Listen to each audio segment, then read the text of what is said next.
We start our story in a cozy little flower shop in the middle of the city.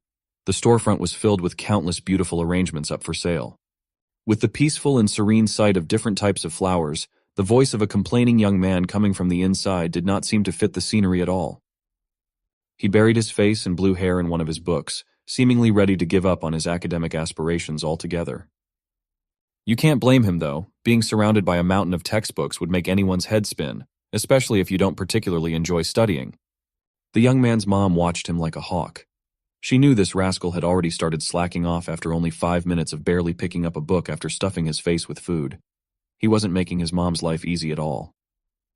She even compared him to someone named Xiao Ling from Auntie Wang's house, who goes to extra classes for 2 hours at noon. He's a bum compared to that kid. Mom wanted to make a compromise.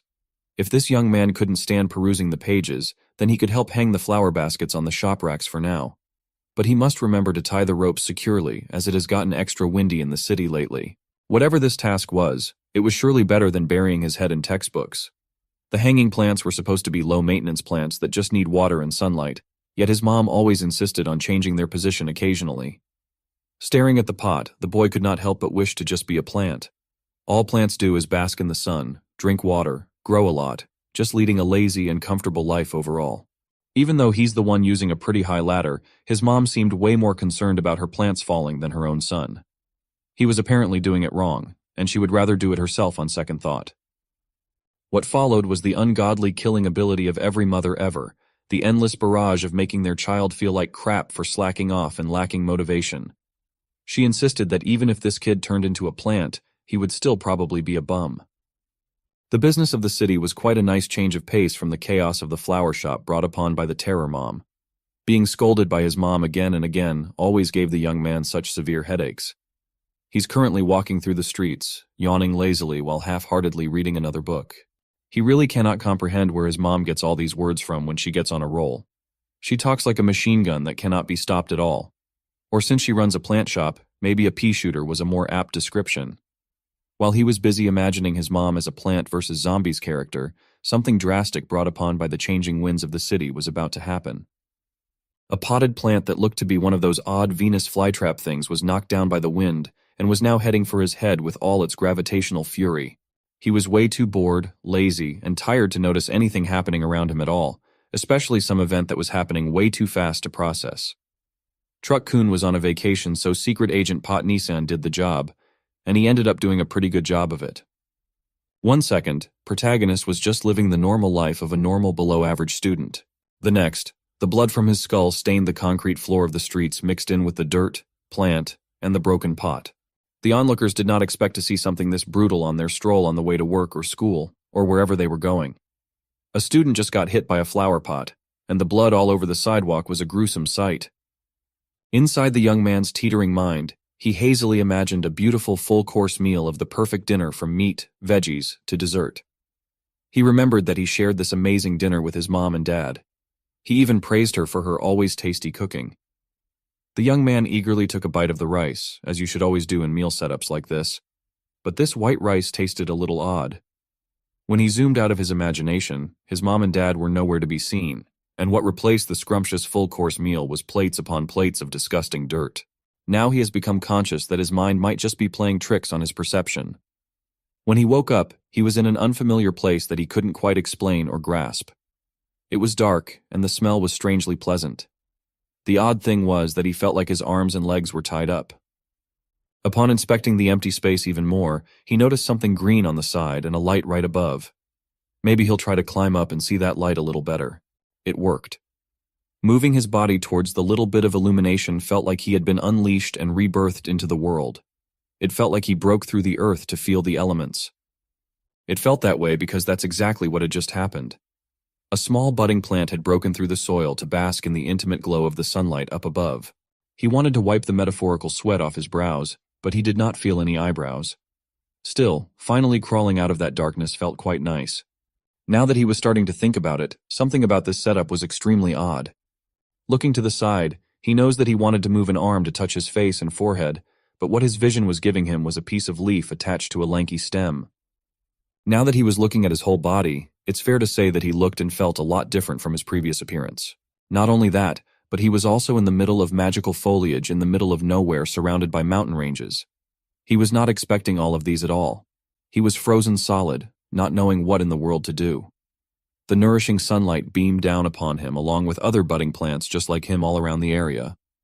One thing's for sure is that he had somehow transformed into some sort of a little plant. The idea was so ridiculous that his mind is still refusing to believe that any of this was real. Perhaps he was just tripping. Trying to recall what led to this situation, he remembers eating lunch and going to school, then getting hit by a flower pot falling from an ungodly height. It felt ironic as he was just complaining about tending to his mom's hanging flower pots. He can only hope that he did not die such a shameful death in the middle of the midday crowd. It would just be too embarrassing at that point. But now he's starting to slowly come to believe that he really reincarnated into the form of a little fledgling plant. He remembered just a few hours ago, complaining about his studies and wishing just to become a lazy plant that lives a comfortable life. So this might just be it, the answer to his prayers and a possible nightmare scenario at the same time. The god or whoever was in charge of this world was way too sincere and literal. Just because he casually said some nonsense to procrastinate, the deity took it seriously. Now he can only cry and beg to get back to his previous life and form. As he was getting the dramatics out of the way, he remembered something crucial that might just be a game changer in this scenario. In web novels and manhwas, the main character who undergoes rebirth usually gets their own system and follows the path of becoming a god with overpowered abilities. But if that was the case here, then where's his OP system? Why didn't he receive at least a notification sound? He screamed and screamed for the system to appear to no avail. All the other plants from the same batch as him looked at him like a weirdo. A week later, he just quietly accepted the possibility that there might not be a system after pouring his heart and soul into calling for it non-stop. He might just be an ordinary plant, damned to live an ordinary life. The good news was that he's not just a piece of grass. The bad news is he used to be a strapping young man reborn as a weird-looking flower. Thankfully, he spawned in a nice piece of black soil, rich in nutrients, pleasant fragrances, and an oddly good taste. He feels like he can grow well in this environment. What sucks is that it's just a bit crowded in here, just like the gifted class he was in the previous world where everyone is trying to get ahead. Today was the day that some unpleasant development happened. The sunlight has vanished. It was not cloudy or anything. The skies were as clear as they could be. The problem was that the flowers growing alongside him had left him in the dirt. They've grown to the point of smothering the land and covering the skies. It's just unfair when all of them are plants that should just be chilling. For some reason, this just kept reminding him of the familiar scene back in his school where everyone was just so eager to impress. This time, he won't let these show-offs take his sunlight. He will push his way through and not let these flowers interrupt his sunbathing time. When he finally muscled through with great effort, he opened his eyes to the bright world that he had grown to love in the past week.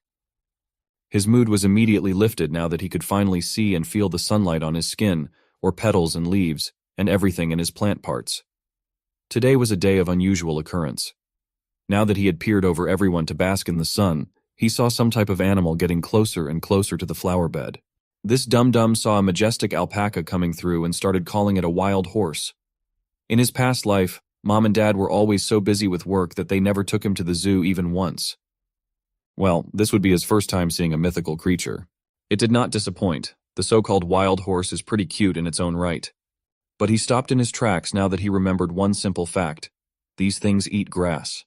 There might be a world where the four-legged beast was coming closer and closer to take a bite out of him.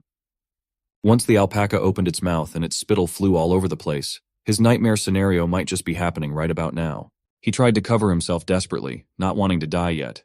When the beast's tongue started coiling around the stems firmly rooted in the area, it had miraculously missed him.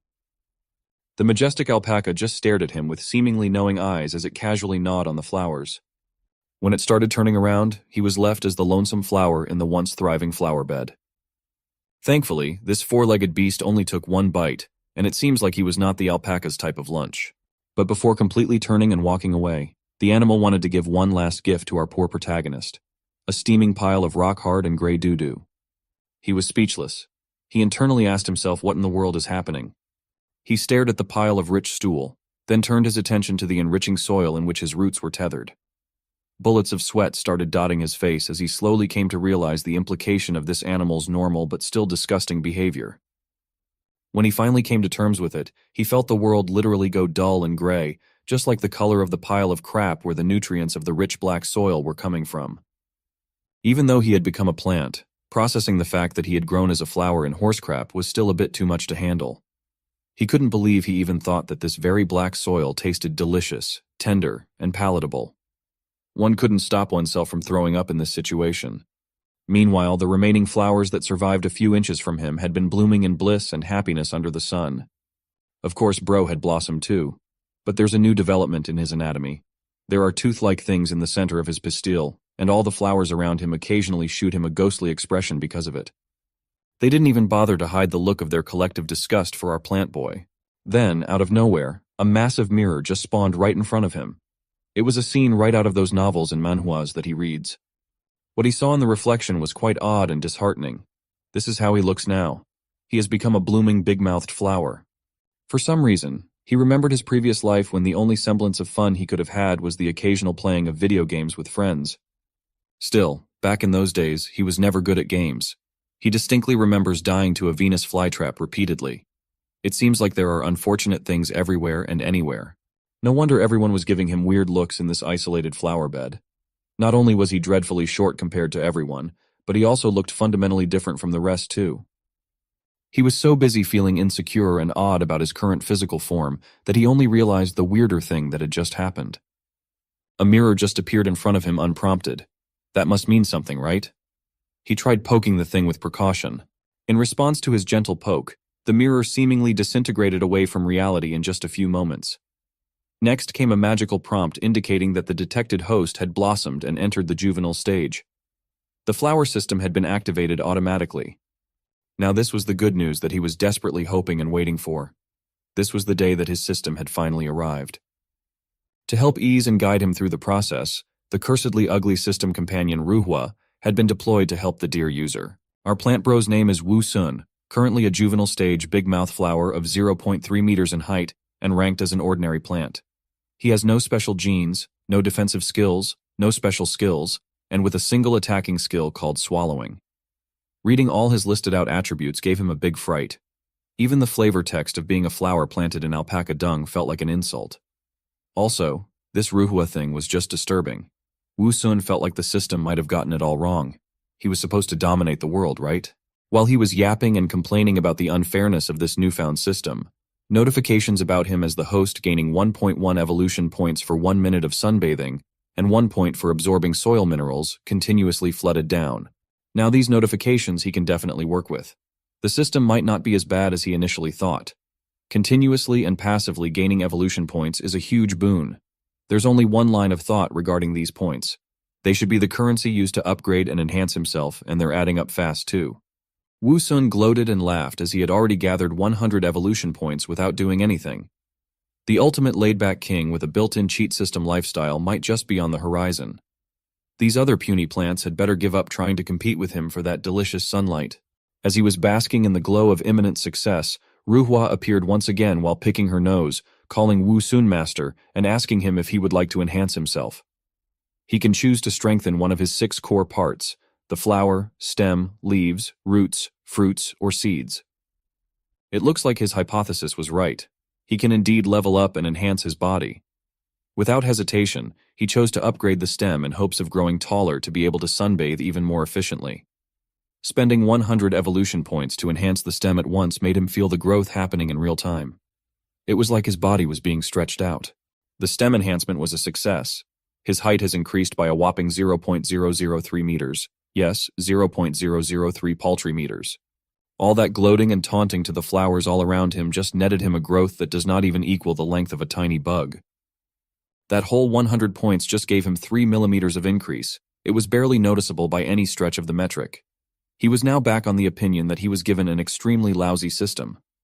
MANHWA, still with her fingers picking her nose, assured him that this was just the first of many upgrades. Besides, 100 evolution points is too little for any significant upgrades. Even though he was given this system to make himself evolve, he might not even be able to surpass the surrounding tall flowers in the area at this rate. While he was yapping and yapping with endless complaints, a wasp was slowly making its way to the area of the flower bed. Downcast and disappointed with his current state, Wu Sun just unenthusiastically looked at the bug and meekly warned it not to sting him or anything. Wu Sun's disappointment regarding his situation quickly transformed from gloom to creeping anger. He poured all the frustrations he was feeling onto the nearby wasp. He does not even have any nectar, yet this guy was annoyingly buzzing all over the place and all around him. He was just not in the mood for any of this right now. Wu Sun kept on shouting angrily, and before he knew it, the bug had already accidentally entered his big mouth. Nothing can shut you up more effectively than accidentally putting a whole wasp inside your oral cavity. A mixture of fear and surprise painted Wu Sun's face. He was just slowly processing the fact that he accidentally swallowed a huge bug. He had been alive for a total of 17 years now, and he had never even eaten any raw food, let alone a giant hornet. Composing himself, he started reaching into his mouth and feeling all around to quickly spit the bug out to no avail. It looked like he had accidentally swallowed it whole. What's weirder was that it did not taste bad. Come to think of it, he kind of likes the taste of soil too. Maybe plants just have a twisted sense of taste. Following his accidental ingestion, Ruhua appeared again to excitedly congratulate him for completing the so-called first devouring. He will be rewarded with a blind box treasure chest that will require 10,000 evolution points to open. It contains a random reward ranging from evolution points to plant genes. It looks like he can get loot boxes just by devouring living creatures. This possibility could open some interesting developments. But the brutal caveat was he needed 10,000 evolution points to open the thing in the first place. This system of his is even more stingy than a goose. At this rate, the amount of one evolution point ticking every minute does not seem great at all. Still, Wu Sun had no other choice but to soldier it out for a whole 5 days. He has been working hard to sunbathe every day and absorbed all the water and nutrients he could take from the soil. He has finally accumulated exactly 10,000 evolution points today. All his fatigue vanished as he excitedly called on the system to open the damn chest. Ruhua jumped out to enthusiastically spend all the accumulated points to reveal the contents of the blind box. She congratulated Wu Sun for obtaining a B-rank vine gene. It can be used to fuse with his stem. The only thing it needed was his permission. With this vine gene fusing into his stem, this might just mean that he has the possibility of becoming one of those legendary tentacle monsters from some of those questionable videos. Also, B-rank does not sound bad for a starter plant gene at all. This possibility has also unlocked a new part of the system where all 6 of its core parts and corresponding abilities are displayed in a detailed manner. Wu Sun did not hesitate any longer. He screamed to start the fusion process at the top of his lungs. A green light full of vitality started emanating from the system and covering his entire body. It only took a few moments, and the prompt was already congratulating him for the successful fusion with the vine gene. The light of life has seemingly sparked inside Wu Sun. With this B-rank gene, his stem has gotten a whole lot stronger, sturdier, and more useful. With the vine gene, he can now transform his once short stem into thick vines. Wu Sun can use them to whip opponents or for binding play, whatever that means. From now on, Wu Sun wants to be called the Tentacle Monster. However, the reality was different. In reality, once Wu Sun accessed the vines, he couldn't get enough of them. He felt that they were very soft and flexible, as if he was manipulating his fingers in a human body. As a result, he found no better use for them than to bend them into figures in the air. However, that wasn't the most useful thing he could do with them. After reading the descriptions, he realized that in the future, he would also be able to unexpectedly attack the enemy from underground. The very next moment, he was already fantasizing about how he was massacring the wasps that might come next, and how he would capture their queen. But then his musings were interrupted by a buzzing sound from a wasp flying nearby. As if teasing, it flew in circles again, annoying the protagonist with its buzzing. Another appearance of a wasp made Wu Sun wonder if there was a wasp nest nearby. Deciding that this was the perfect opportunity for him to practice controlling his new vine, the protagonist launched it towards the wasp at breakneck speed. The vine was surrounded by green lightning bolts, causing Wu Sun to come up with the name Lightning Whip for this technique. Feeling danger approaching, the wasp turned around and saw the vine in front of him covered in a green glow, reaching out to grab it. And in the moment, it seemed like it was all over for the wasp. The distance that Wu Sun could extend his whips had reached its maximum, and as a result, no matter how hard he tried, he was unable to reach it. As he frustratedly lowered his whip, the protagonist tried to console himself and said to himself that he couldn't catch the big hornet so easily anyway, adding that the best solution would be to wait for it to come closer. Then he wondered if he could apply the enhancement he had seen before to the vines, perhaps making them thicker and longer. The wasp, meanwhile, hovered in the air and looked at Wu Sun with a haughty smile, as if trying to say that he was a loser who was not capable of anything. This arrogant behavior hurt the protagonist, but he continued to endure and did not show any signs, because he knew that if he could endure it now, the wasp would definitely relax and come closer. and even then, he would be able to take full revenge for his humiliation. When the moment seemed to have arrived and the wasp was close enough to be reached, Wu Sun shouted loudly that this time he wouldn't let it go. He released his vines at a great speed towards it.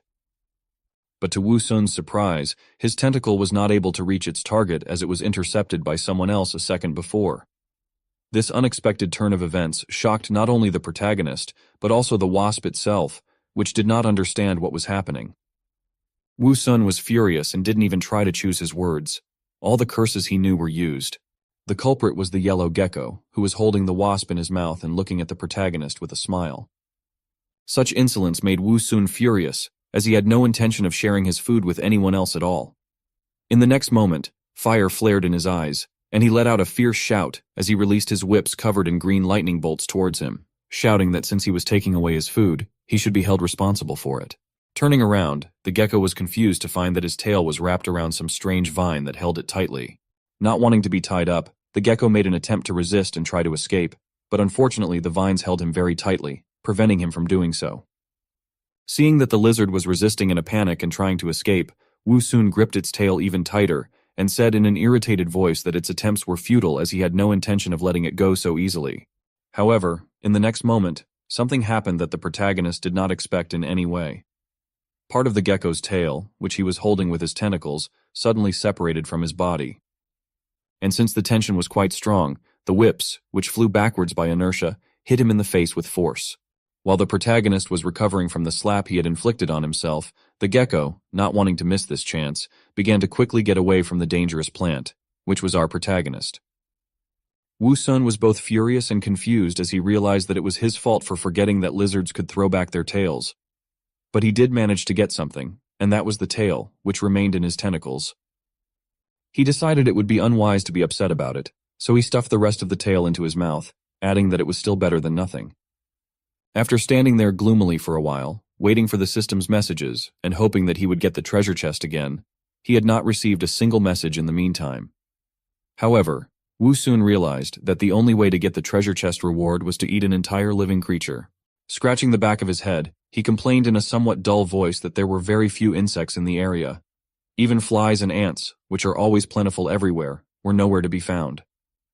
A week later, an innocent beetle running by was grabbed by a green tentacle that suddenly appeared out of nowhere, and the next moment it went straight into the mouth of the protagonist, who opened it wide and ruthlessly ate the beetle, while the emotions of the flowers in the background changed from bewilderment to admiration.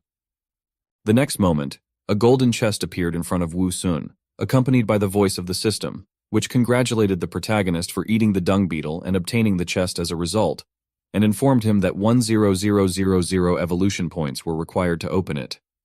A note on the notification window that popped up also mentioned some rituals that could increase the chances of getting a good item. After reading this, the protagonist became furious, as there was no way he could perform them, since he was just an ordinary flower, and he would not be able to take a bath, light incense, or change his clothes. In addition, the realization that he had just eaten a dung beetle added to his anger. He decided to ignore it, however, as he was now just a flower with a big mouth that had grown out of alpaca dung. After calming down a bit, he told the system to let her open the chest. After the chest opened, it shone with a bright golden light. The system spirit Ruhua appeared out of nowhere and told the protagonist that this time he was rewarded with 200,000 evolution points. The protagonist, still reeling from having eaten a dung beetle, asked the spirit in an irritated voice why he needed to evolve at all if he was already garbage.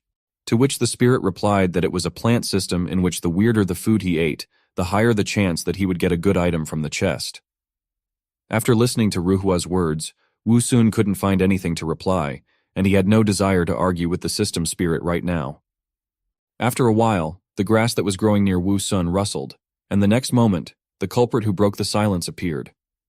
It was the same yellow gecko that we had seen before, but this time it looked very frightened, and as if it was running away from someone.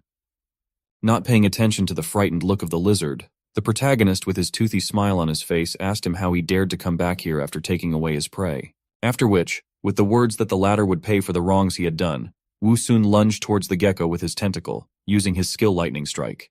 However, suddenly something very similar to a tongue appeared behind the gecko fleeing in panic, which was also approaching it at a tremendous speed.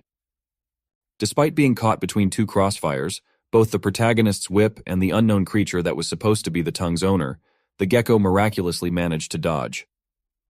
However, the lizard was no longer important to Wu Sun, as he was now more concerned with the creature that the gecko was fleeing from in panic, and the one who was the owner of the tongue. With his eyes wide open, the protagonist watched as the creature retracted its long tongue back. After that, a head covered in spikes appeared. As it turned out, in front of him was a huge frog whose skin was covered with spikes, while its eyes glowed threateningly with a red light. The frog pushed off the ground and jumped into the air, heading straight for our protagonist, who was frozen in place, unable to move. Having recovered from the shock, he desperately wondered why he was attacked by such a big frog. He had no time to despair, however, as his life hung in the balance. In addition, he was also caught up in the fact that the frog had abandoned its pursuit of the gecko and turned its attention to him, thinking that he was easy prey. The next moment he was out of his daze, and he swung his tentacle with all his might at the huge frog, shouting furiously for it to get out of here. It flipped in the air and fell to the ground with a thud, but the next moment it was standing on the ground. But in the next moment, it was already standing on its feet, staring at Wu Sun angrily with its red eyes that clearly showed its rage. Deciding not to wait for the frog to fully recover and attack him, the protagonist decided to attack first, swinging at it with his tentacle, which would act as a whip in this attack. As planned, the whip attack hit the target. However, it did not do the expected damage. After receiving the blow, the frog only squinted its eyes. In the next moment, the toad fiercely grabbed the tentacle of Wu Sun, who did not anticipate this outcome and did not have time to return it to him. The protagonist, meanwhile, was trying with all his might not to be dragged away by the frog, which had already begun to forcefully pull on his tentacle, and was pondering how the frog was able to repel his attack so easily. To his senses, it felt like he had hit a rock. But he had no more time to ponder, as the next moment, the frog stuck out its huge tongue and wrapped it around his stem. This action from the frog left Wu Sun confused as he didn't quite understand what it was going to do now. But in the next moment, everything became very clear. After all, the frog grabbed the stem of the main character and began to tear it out of the ground along with the roots. Realizing that now his beautiful new life could end, Wu Sun panicked and started to scream loudly and tried to resist. After the frog had firmly grasped his stem with his tongue, he began to pull with force, and our flower began to slowly separate from the ground, and when his stubs began to break off, he cried out, "It hurts." It hurt so much that he felt like his body was about to be torn apart. He now had a pressing question: do plants feel pain like animals? He continued to cling to the ground with his roots with tears in his eyes. Now he understood how all those poor plants, flowers, and grass felt, on which he had taken out all his anger in his past life. Now it seemed to him that the pain he was feeling was God's punishment for the pain he had once inflicted on the plants. The frog was inexorably pulling him harder and harder, ripping him out along with a piece of earth. Wu Sun realized that it seemed like it was all over for him now, as he would most likely die if he was uprooted from the ground. He could already see the cold breath of death at the back of his head. He didn't think he would feel it again so soon. But when there was no more hope, he noticed something, or rather someone, and he was surprised and frightened. A yellow gecko, already familiar to us, appeared on the branch above the frog. He did not understand what the little lizard was going to do, whether he wanted to avenge his lost tail or to help him with the frog. The gecko, in order not to lose his advantage of surprise and not to alert the frog with his finger, showed our flower to be silent and not to draw attention to him. Wu Sun was very surprised at this turn of events. How did the gecko know such gestures, and why did he look so smart? What kind of world had he gotten into, that all the beasts here were so smart and cunning? This could be a problem for him in the future if he lived to see it. The gecko didn't wait long and jumped at the frog from the branch. He landed right on its head between its ugly yellow eyes. And before the frog woke up from the surprise and had time to throw him off, he aimed his toothy mouth right at its eye. After his bite, dark blood gushed from the frog's eye. The frog would have howled from the pain if it could, but as it only made an incomprehensible sound and jumped up on the spot, it was forced to retract its tongue back, letting go of our toothy flower. The frog fell on its back, going to crush the pesky gecko, but it failed as it jumped off in time. But as long as the frog left the flower alone, this was his chance. Wu Sun sighed from fatigue and realizing how close he was to death, but he didn't have much time. Therefore, he immediately began to prepare for the attack and raised his battle whip. He wrapped it around the wounded frog and bound it tightly before it could even quack. Then he was going to throw it away with force and plow the ground in the clearing with it, which he eventually did. After that, he began to spin the frog, throwing it against the ground and then spinning it again. This made it dizzy, and its tongue fell out. But the frog had another trick up her sleeve that she was saving especially for situations like this. She let some slippery and smelly liquid out of her skin. And when it hit the whip, the frog just slipped off it and flopped to the ground. Our flower did not have time to react in time from such a surprise and was a little confused. He thought that the frog is already in his hands and it cannot escape. However, thanks to its trick, it has already successfully jumped away from this unfortunate flower, which brought it so much pain and trouble instead of a light snack. Our flower still tried to reach her with his whip, but it was already too late and the frog was running away from him in the distance. This situation made him very angry with our toothy flower, who was very close to dealing with the frog once and for all, but her tricks and ability to run fast saved her pimply skin. But nothing. Now at least she wouldn't dare to come near him next time. Then he remembered how much it hurt him when the frog tried to pull him out of the ground and realized how vulnerable he was as a plant. He was dependent on soil, moisture, sun. He couldn't escape. He was very fragile and always in danger. Even a regular frog almost killed him. He sadly asked himself, would he ever be able to become human again? However, there was a silver lining. After his battle with the frog, he had a new friend, a small yellow gecko. He didn't speak, but waved at him with the rest of his tail. Flower didn't like this very much and tensed him up, so he asked what he was doing. Was he trying to ask forgiveness for bringing that nasty frog here? Without saying anything in reply, the gecko began to pick up pieces of soil with his paws. Then he took another pieces of soil and covered the bare roots with it under the surprised look of the flower. Wu Sun even started to shout at him that he was a little rascal who first brings trouble on his tail and then tries to make amends. But when he felt relief from the moisture and shade on his roots, he was a little more sympathetic to him, and even said with a toothy grin that since he had helped him with the frog and the soil, he would not be angry with him. Gecko seemed very glad that he wasn't being chased away. The gecko continued to rake the soil around the roots of the flower, and our hero was quite surprised that the gecko seemed to understand his words.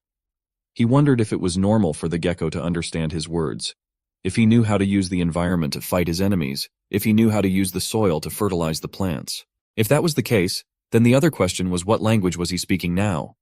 Was it a human language or the language of flowers or maybe animals? When the gecko finished fertilizing the flower, he turned around and was about to go about his business, but our hero decided to see if he understood him. So he shouted to him that since he was leaving, at least let him say goodbye properly. But it seemed that the gecko did not pay attention to his words and continued his movement. And he sighed disappointedly, and he thought he had really found a friend to talk to. As it turned out, the gecko didn't go far and stopped at the edge of their clearing of grass and paused for a moment. Then noticing movement in the grass, he caught a bug with his long and sticky tongue. And then with a satisfied smile like a dog who carries a ball to his master, he started to return to the flower. Gecko ran up to the flower and poked him in the cheek with his tongue, who did not understand what was happening and why he was poking him with his nasty tongue. He started to tell him that it is disgusting when someone pokes you with his slobbery tongue, but then the gecko showed him a bug on his tongue, which he apparently wanted to give him. He was making incomprehensible noises and pointing his finger at the bug as if offering to take it. Our flower was hungry enough, and realizing what the gecko was offering him, he opened his mouth pointing at it. But what was wrong in their pantomime, and they did not fully understand each other, because the gecko did not give him the bug, so the flower asked, "What does he want?" Was he afraid he would eat the bug along with its tongue? And it seemed to be true, because the gecko nodded happily in response. He thought that such a smart lizard could not be fooled, even if he wanted to. But he knew how to solve their situation, so he suggested that the gecko put the bug on the ground in front of him, and then he would deal with it since he didn't trust him. However, the gecko understood everything in his own way, and seemed to have decided that the flower could be trusted after all, and now he came closer with the bug on his tongue. Our flower didn't know how to react to all this. But his second confusion was not long, because he knew well the saying, "When they give you take, if they hit you run," so he grabbed the bug with his whip and threw it into his toothy mouth. He hoped it would help him evolve. Surprisingly, it did. Right after he swallowed the bug, the spirit of MANHWA and information windows appeared in front of him, congratulating him on getting the next random treasure chest, thanks to eating a live bug. He again needed to accumulate 10,000 evolution points to open the chest. Also, after a certain number of open crates, he would be able to get an additional reward. There was also a funny note that warned that before opening a treasure chest, it was worth taking a bath, changing clothes, lighting incense, and praying to all known gods. This was supposed to increase the probability of rare items falling out, but it's not certain. Also, after all the notifications, the system would ask him if he wanted to open the chest since he had enough points. Ruhua looked at the yellow gecko with interest. Our hero, upon seeing his gaze, explained that it was his new friend whom he met during the battle with the uninvited guest. Then Wu Sun turned to his new friend and asked if he wanted to help him open the treasure chest as a reward for his help. Gecko simply stared at him questioningly in response. This behavior did not please Ruhua, who was sitting on the chest with a frown. Our flower realized that he was wrong again and overestimated the level of intelligence of the gecko, and decided to simplify everything for him as much as possible and choose one of the two phrases, open the chest and do not open the chest. And who would have thought the joyful gecko made a sound similar to open? Our hero was pleased with the progress in their communication and, turning to his system spirit Ruhua, told him to open the chest since that's what even the lizard said. An information box appeared, congratulating him on obtaining a B-level vine gene that could be integrated into the stem and asking if he wanted to use it now. Also under the illustration of the vine, its properties and benefits to the plant were explained, but since he already had one vine integrated, the system offered him two options for gene fusion. The first option was to upgrade and strengthen the existing vine. The second was to add another additional vine. And further, the skill was offered to choose one of the options for its development. Our hero was very happy about the opportunity to develop, and was not shy to tell everyone around him about it. He stroked his already tame gecko and praised it, because thanks to it he got a good level item. But now he was faced with a difficult choice, which way to go to strengthen his vine or to get an additional one. As he pondered, he recalled the details of his fight with the frog, and realized that he had almost been uprooted because he didn't have enough vines. That was why he had chosen the second option. Hearing his answer, Ruhua pulled out his magic fairy wand and announced that there would now be a fusion of his stem with the new gene. Our hero was engulfed in streams of green energy, and the next system window appeared, where our flower was congratulated on the integration of another gene that allowed him to turn his stems into whips to fight his enemies. It could also now officially refer to itself as a tentacle monster. True, with only 2 tentacles, but that didn't matter. Wu Sun was expecting something more, and he began to resent the thin and short whip he had been given. Wasn't there something bigger and prettier? Ruhua replied that not everything is so fast, and there are no shortcuts. He has already accumulated a lot of evolution points, and he is sure that our flower will become longer and thicker in the near future, just like everyone dreams of. Wu Sun was annoyed by such worthless whines he got from the system, so he asked the system spirit if the system couldn't be more serious and give him normal improvements instead of this mockery. But Ruhua's system spirit was determined to convince his little master that the system is always completely serious, and this is the way of gradual evolution. Our protagonist realized that there was no point in arguing with him, and he was just too lazy to deal with him. So he simply told him to disappear from his sight and stop annoying him. After getting rid of the annoying system spirit, he turned his attention to his new friend and decided to offer him a mutually beneficial deal. Since he had helped the gecko escape from the big frog and the gecko had offered him food in gratitude, it meant that the little creatures knew how to be grateful, and he planned to use that to his own advantage. Wu Sun offered the gecko a deal, saying that in the future, if there was any threat, he could just come to him and he would protect him. In exchange for just one condition, he would have to catch a bug for him every day. He thought to himself that this would be a brilliant move since he couldn't move, and his whips had a limited radius. But with a mobile partner to help him catch bugs, he could level up very quickly. The gecko didn't seem to be at all thrilled with this offer and looked at him incredulously. Wu Sun began to reason that bringing him bugs would not only benefit him but also the gecko, because then he would be able to provide more security, thanks to the fact that he would be stronger himself. The gecko seemed to be satisfied with this explanation and no longer looked at him so disgruntled. He seemed to agree to his terms. Wu Sun exhaled a sigh of relief and assured him that since they had agreed, he would not let him down. Then he asked the gecko if he could call him Little Yellow. He didn't seem at all thrilled at this idea. Seeing his expression, Wu Sun was indignant and asked what was wrong with his appearance. Doesn't he like his new name? He had to blame his poop-colored appearance for everything. Whatever, back in the day he was a top student in high school rocket class. And now when he gave him a name, how could he complaining? A few days later, after accumulating enough evolution points and eating another bug, he was able to open the box from which he got the B-rank plant gene, Kang-er. Fuse location for this gene was seed, and then system asked if he wanted to fuse. This gene was taken from some annual herb. The seed of this plant have hooked thorns that could attach to passing animals' bodies. Wu Sun was happy that with the help of his little yellow mascot he was able to unlock the new plant gene in a few days. But he still wondered how he would be able to use this gene after the fusion if it was in the seeds. At his command, a system spirit appeared and immediately helped him to make the gene fusion. The fusion was successful, and the system congratulated him for obtaining the new gene. Now he could throw spiky Kang air and give his opponents a full body massage. And also the refreshing taste of his seeds would be unforgettable. The system warned him to be careful when talking to his friends and opponents so as not to accidentally throw a bunch of Kang air at their face. However, when he heard the place where the spiky seeds would appear from, our hero was not at all thrilled about the whole thing. He asked the service spirit if these seeds would cut his throat. The Ruhua service spirit didn't seem to be in a hurry to answer his question and instead picked his nose. Finally retrieving some gold from there, he immediately threw it at the irritated Wusun's head. Ruhua, despite his actions, called him his little master and assured him that everything would be fine. All he had to do was open his mouth a bit wider and make a retching sound and all seeds came out. It's as simple as picking nose. Wusun decided to try and unpleasant sounds filled the clearing. In the end, he was able to spit out a lot of thorny seeds. After that, he immediately coughed and through his coughing began to reproach the spirit how he could betray his trust. Although it's not the intense pain of a cut throat, but his throat felt scorched from the scratching.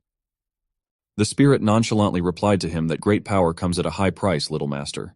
He advised him to ignore the sore throat and give the power of Kang air a try. In the end, he had no choice but to learn how to use this power, so he decided to touch the seeds with one of his vines. It turned out that even though these Kang air looked quite sharp, he found out that he felt no pain from them when he touched them with his vine. Surprisingly, it doesn't hurt, and that was because his vines became tough and thick after upgrading. And in that case, he could afford to let his creativity run wild and realize some of his bold ideas. He'd already figured out how to amuse himself with the seeds. To do this, he gave the gecko a dry leaf and asked him to stand away. The gecko took the dry leaf in his paws and looked at him questioningly, not understanding what he should do with it. But Wusun hurried him up and asked him why he was standing there like a log. But seeing the gecko's incredulous gaze, he had to convince him not to worry, because he would definitely not fool him. When the gecko had gotten far enough away, our protagonist told him to stop and stand there. He cheerfully announced, "Watch this, here comes a little flying whip," and he threw the spike, aiming for the dry leaf in the gecko's clutches. But he didn't hit what he was aiming for, and instead of a leaf, he shot the gecko's tail off again. The gecko didn't even realize what had happened. The gecko only noticed that something was wrong when pieces of its tail began to wriggle behind him. Wusun realized that he had done something wrong and apologized, assuring the poor gecko that it was not on purpose. But his apology couldn't bring the poor thing's tail back, and he was showing it very clearly with his look. His look pissed off our hero, who shouted furiously to him, "What's with that contemptuous look? How he dare to look down like that on his big brother?" Then he immediately decided to correct himself and try again, being sure that it was only an accidental mistake and now he would succeed.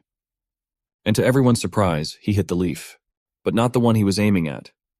Gecko realized that he was hopeless, and it was only a matter of time before something else got shot off. It turned out that all the thorny seeds he had thrown were nowhere near the target, and had hit all the bushes with the accuracy of a sniper, leaving them no chance. For such outstanding services, Wusun definitely deserved to be rewarded with the lizard body outlining master medal, but he did not give up, reassuring himself that just today his accuracy was a bit off. But that was okay, because with diligent practice he will surely improve his throwing skills and become a ninja master at accuracy. A few more days passed like that. Gecko continued to hunt bugs, terrorizing the local arthropod fauna, and judging by the number of insects in his mouth, he was very successful at it. Having finished the hunt, he began to make a hole in the withered tree inside the trunk of which rainwater was collecting. And when the hole was ready and dirty water was pouring out of it, the gecko began to pour it into a bowl. The poor fellow was sweating from the continuous work, but still he hurried to his friend Flower. While the gecko was working hard, our Flower was just basking in the sun and eating remaining bugs, talking about his hard life and complaining that Little Yellow was delayed. He was hungry and didn't understand why he still felt hungry after being a plant. But as soon as he heard a noise from the bushes, he immediately put all his thoughts aside. When he saw a gecko with a bowl in his paws, he thought that as soon as he spoke of the devil, he would immediately appear. But all his resentment was taken away when the gecko gave him a bowl of water and even filled his mouth with water and showered him with an improvised rain. Wusun praised Little Yellow, telling him that he is smart, learns quickly, and even knows how to use a bowl for water. But it seems that all his cleverness did not extend to how to transport the bugs, because he kept them in his salivating mouth, and when he spit them out on the ground in front of our Flower, they were completely covered with his unpleasant liquid. So Wusun advised him to find some tree bark next time he catches bugs and put them there. It would be much more hygienic than that. But this time he was hungry enough to ignore a little thing like this and started eating the bugs. After devouring a few bugs, the ugly system spirit reappeared in front of him and congratulated him on getting another chest for eating green-headed fly. This chest needed 10000 evolution points to open as always, and Ruhua asked him if he wanted to open it now. But Wu Sun decided to save it for later. Right now, he didn't want new upgrades since he hadn't learned how to use Kanger properly yet. And on top of that, the ground under the scorching sun had become too dry, so he had to ask Little Yellow to fetch some water to help him grow more vigorously. Sipping water and juggling his thorny seeds, Wu Sun enjoyed his life, and even said that this is the laid-back life he wanted, and it feels good to have someone who feeds him. After finishing his water, he decided to try his hand at throwing spiky Kangers again. But even though this time the gecko held 3 leaves at once, he still didn't hit even one. Even the massive volley that followed didn't help, and he didn't hit once again. Just reaffirmed the title of the most accurate marksman in the Wild West, and he didn't hit even once. But that didn't seem to spoil his mood, because he had enough time and bug snacks to keep practicing. So he ordered his little yellow friend to collect and bring him all the Kanger. Wu Sun didn't even realize that he was under close surveillance. His arch-nemesis who had come for revenge was a big bullfrog. It was waiting for the right moment to attack an unsuspecting victim, which was a gecko who went to collect the Kanger scattered around the clearing. When he had already collected everything and was about to leave, the toad suddenly jumped out of the bushes. Even Wu Sun's shouts to the gecko to be careful didn't help, and the toad with its long, sticky tongue embraced the poor gecko, who could do nothing. Our flower could only watch his little yellow friend disappear into the frog's bottomless mouth.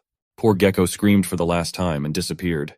When Frog closed its jaws, it already seemed that the unenviable fate of the gecko had come to an end. Wu Sun couldn't believe that his friend had died so quickly. He cried out desperately and violently, "Little Yellow," while still trying to reach the toad with his whips. But it was already too late to do something. The gecko's situation was not enviable. He was still alive, but inside the toad he wouldn't be able to stay that way for long. The poor thing was trapped inside the giant's stomach, which was clenching every now and then. But he still hadn't released the spiny seeds from his paws, and that gave him hope of escape. Showing all his ingenuity, he took a few thorns in his paws and began to actively stab the toad from the inside with them. The toad's eyes widened with pain. The first time it had eaten its victim, it was struggling so hard in its stomach. It couldn't take the pain any longer and began to prepare to spit out its spiny lunch. The toad spat out the entire contents of its stomach along with the gecko in streams of vile slime. Wu Sun had already said goodbye to his friend and was surprised to see him again. He didn't understand why the frog spat him out. Was he as unpleasant to taste as his poop-colored appearance? With one swipe of its paw, the toad threw its stinky and prickly prey away from its tongue. Wu Sun, seeing all this, remembered how he had once seen an online video of a toad swallowing a farting bug and then spitting it out. So when toads eat something poisonous, they regurgitate their stomach to clean it. In the end, he happily concluded that it was because Little Yellow was holding the Kanger in his paws, so he hurried the gecko back to him with the prickly seeds. But because he was holding the seeds in his front paws, his speed was very slow, and the toad had already managed to gulp back its stomach. And the toad's eyes lit up with rage and annoyance at the fact that its prey was leaving right under its nose. The toad couldn't just let it go and jumped again with its mouth wide open, about to swallow the unfortunate gecko again. But because of this jump, it got within range of our flower's whips, and he spread his whips and asked the toad how she dared to come again. Doesn't she remember how it ended last time? This time, having 2 whips at once, he would not let her leave alive. The toad appeared to be ready for the first attack and dodged it. It even managed to grab one of the whips, just like last time, and tried to reach her tongue into the flower to finally pluck it out of the ground. Well, something didn't go according to plan. After all, the flower's vines were now too long, longer than the toad's tongue, and it just couldn't reach for him. Wu Sun only laughed at her pathetic attempts and asked her what she was hoping for trying the same move against him second time. Hadn't she noticed the change?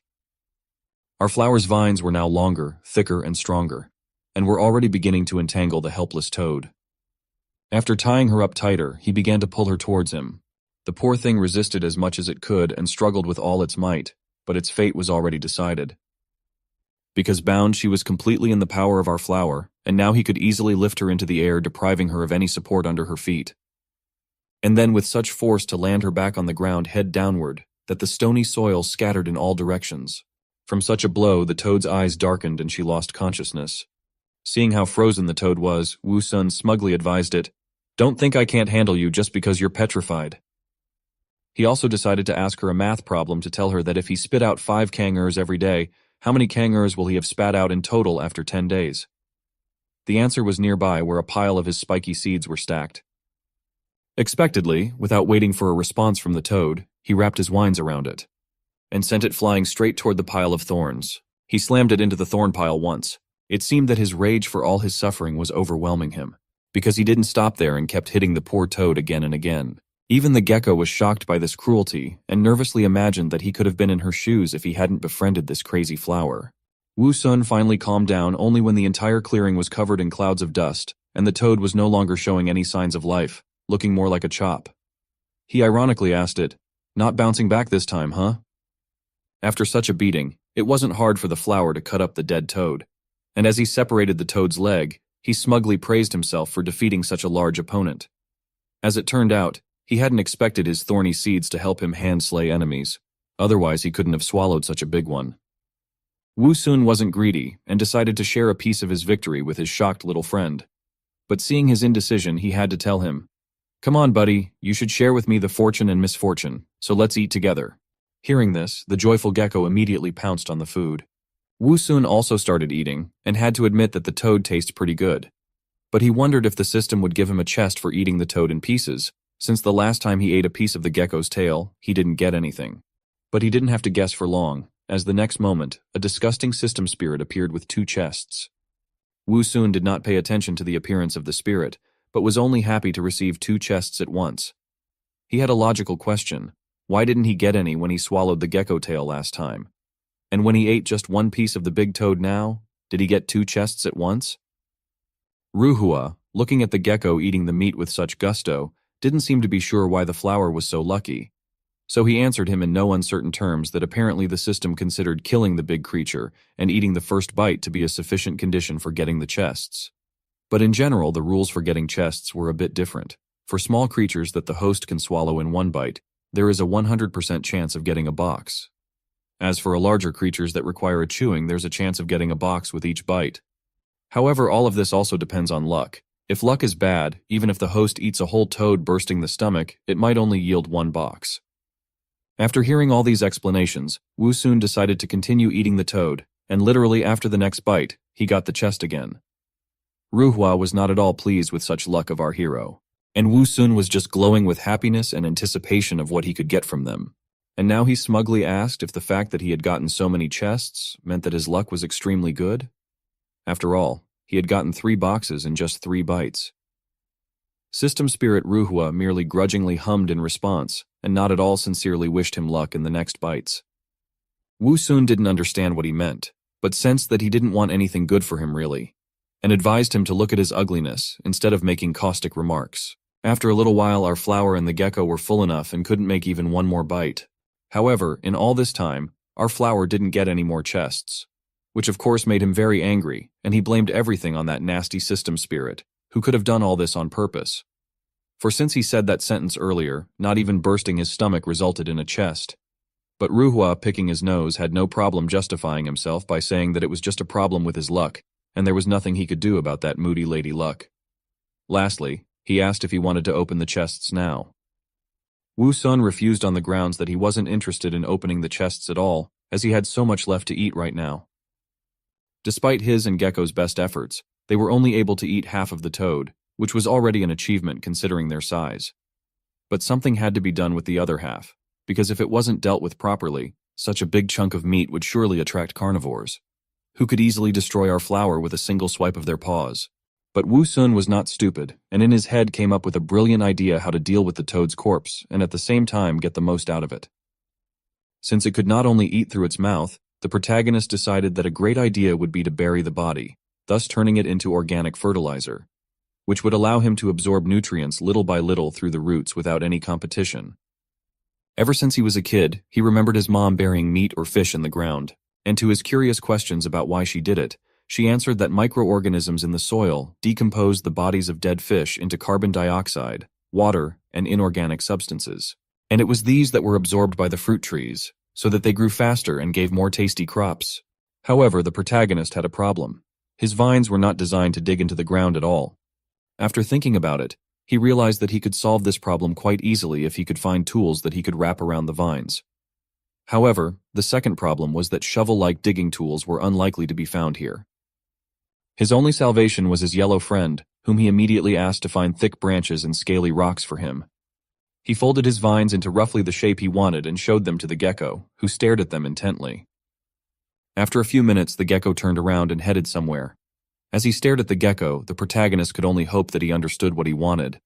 After a while, several branches of different thicknesses and a small stone were lying on the ground in front of him. The gecko who had brought it all was looking at him happily, as if expecting praise.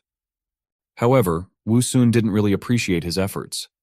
Easily breaking the branches with his vines, he said that these branches were not suitable as they were very thin and would break very easily.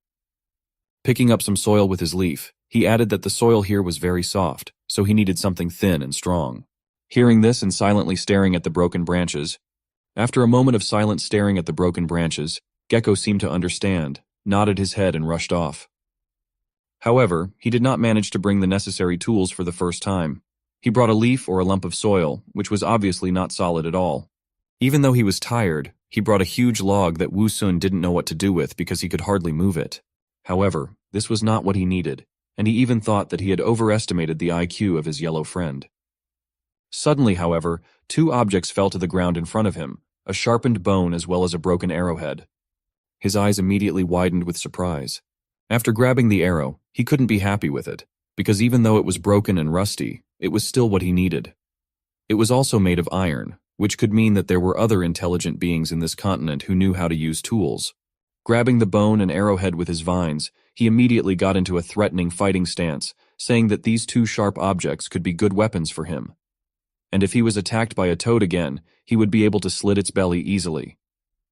Praising the gecko for finding what he needed, he tossed him the bone and added that they had some work to do. They started digging together. After a while, a rather large hole appeared in the ground. Wiping sweat with a vine, Wu Sun turned to the same tired gecko and said that it was time to drag the frog's body into the hole. The gecko immediately started dragging it. After putting it in the hole and covering it with soil, he jumped on it a little to trample it completely, sniffing the air and noting that the smell of blood was gone, so the predators had no reason to come here anymore. He wondered why he, being a plant, could smell the odors. As he began to absorb water, sunlight, and nutrients again, he noted that nothing had changed yet. However, he realized that he had rushed things, as the microorganisms needed time to decompose the frog's body. Accepting that this method was not as fast as absorbing it directly, he remembered the 3 chests he had been able to obtain earlier that he had not yet opened. Calling the system spirit, he told him that he would like to open them. The system spirit immediately appeared and told him that since there were 3 chests, he had given them their serial numbers and asked which one he wanted to open first. Turning to the gecko, the protagonist asked him which one he would like to open. He told him to just name a number between 1 and 3. To which the gecko extended his paw and showed the number 2. Hearing this, Wu Sun told Ruhua to open the second treasure chest. As soon as the chest was opened, the system spirit immediately congratulated his master for obtaining a B-level plant gene called spikes. It was a very good gene that he could also integrate into his vines. Patting the satisfied gecko on the head, Wu Sun said that the one was indeed the best. Wanting to quickly test his new skills, he told Ruhua to apply the fusion. In the next instant, his vines were covered with thorns, which combined with his fighting stance looked very intimidating. The system window said that the thorn gene made his vines thicker, longer, and stronger, and they were covered in sharp thorns. The note jokingly reported that he was now a rose with thorns. Looking at his vines with a villainous smile, he said that now he finally had real lightning whips. Deciding to test their power, he immediately started swinging them at great speed, hitting the leaves, which immediately created holes. The result was beyond his expectations, as it was powerful enough to even seriously injure the horned toad. He decided not to stop, and asked his yellow friend to choose one of the remaining numbers, to which he replied number 3. The remaining chests only had double the points. Looking at them, Wu Sun said that as expected, the chance of a skill falling out was 33%, adding that the gecko was still better than him, as even though he had opened 10 chests, nothing of value had fallen out. He decided not to dwell on it, but to be happy with what he had already gotten, because with the new gene, broken arrow, and bone, his combat power had increased significantly. Now he just had to wait for the right opportunity to realize it. After a while, the silence was broken by the rustling of the grass, and Wu Sun shouted, telling the gecko to keep running. I guess he was going to do it without his words, because the big horned frog was jumping after him, and he was hardly just playing catch-up with it. However, salvation was at hand, as soon as they got close enough, the protagonist released his spike-covered vines in their direction with lightning speed. Upon reaching the toad, they instantly bound its body, doing further damage to it with the barbed thorns that pierced its skin. Having watched many movies, and knowing that it was better to finish off the enemy for sure, Wu Sun-S made a controlling strike with it against the ground. After a while, after cutting the frog meat into pieces with the broken arrow, he called his yellow friend to eat. After that, they started to enjoy the juicy and nutritious frog meat together. Suddenly something caught the main character's attention, making him look up. As it turned out, it was the system spirit MANHWA, who appeared out of nowhere and joyfully began to congratulate him on receiving the treasure chests, which this time was even more. Hearing this, the protagonist with a smile said finally. He waited for the upgrade opportunity for a while, and today that moment come. After a while, after eating the last of the meat and making a burp, he declared that he was full. Sitting down with a puffed-up belly, he happily announced that this time he was able to get as many as 5 chests. And since the gecko warrior already couldn't fulfill his duty of choosing a chest, he had to do it himself, so he simply told MANHWA to open the middle one. Shining with a golden light, the chest opened. As it turned out, the reward from the chest this time was a B-level sweet potato gene, with which his system spirit immediately congratulated him on. The system window reported that sweet potato roots were divided into 3 forms: fibrous, woody, and tuberous. It was also reported that the main function of tuberous roots was to store nutrients and reproduce. After reading this, Wu Sun wondered if he even needed this gene. Turning to the system spirit, he asked what the benefits of this gene were after the fusion. The system spirit immediately began to explain, saying that if he just buried the food scraps in the soil and let them decompose, it would take a long time and was wasteful. The sweet potato gene, on the other hand, allowed the processed food to be stored in the roots. Upon hearing this, the protagonist asked incredulously, what was the use of roots that hid nutrients? Did they really need to be dug up and eaten when hungry? However, MANHWA refuted his theory, saying that he directly took nutrients from there, which could allow him to thrive even when food was scarce, as well as treat his injuries and recover quickly. Hearing this, Wu Sun immediately had an image in his mind in which the bottle of recovery potion in his hand was his roots. This made his eyes glisten even more with anticipation, and he immediately impatiently told the spirit to quickly start fusing. In the next second, the protagonist was surrounded by a bright green light, while the system window reported that he had successfully merged with the red potato gene, which allowed him to quickly break down food into nutrients and store them in the roots. The note said that now his mother would no longer have to worry about his malnutrition. However, to his bewilderment and confusion, he did not feel any obvious change. Seeing his confusion, MANHWA told him to try using his mind to manipulate the roots and allow them to store food inside him. Hearing this, Wu Sun stared at the toad. But in the next moment, he did not take his eyes off of it, and as if reading an incantation, he began to mutter words about wanting to store food. A moment later, he could feel the roots, which immediately rushed to the top. After breaking through from the ground, they immediately began to braid the frog's body. Seeing this, the protagonist could not help but rejoice that everything worked, and also so quickly. He could clearly feel the root systems wrapping around the food and carrying it to the root for storage. It was incredibly convenient, because now he no longer had to dig holes and worry about someone eating his food, or it attracting the attention of others. On a future hunt, he decided to test the restorative effect of the sweet root, which was analogous to a bottle of recovery potion that could be equated to 1 life. And if the root was improved, he would have even more lives, and the probability of him surviving would increase greatly. The opportunity to test the new skill did not have to wait long, because after a while, he was attacked by a large red snake, which immediately rushed at the protagonist. However, he did not plan to lose, and controlling his thorny vines was able to stop her. However, he didn't stop there. He immediately took advantage of its hiccup, wrapped his vines around it, and slammed it to the ground.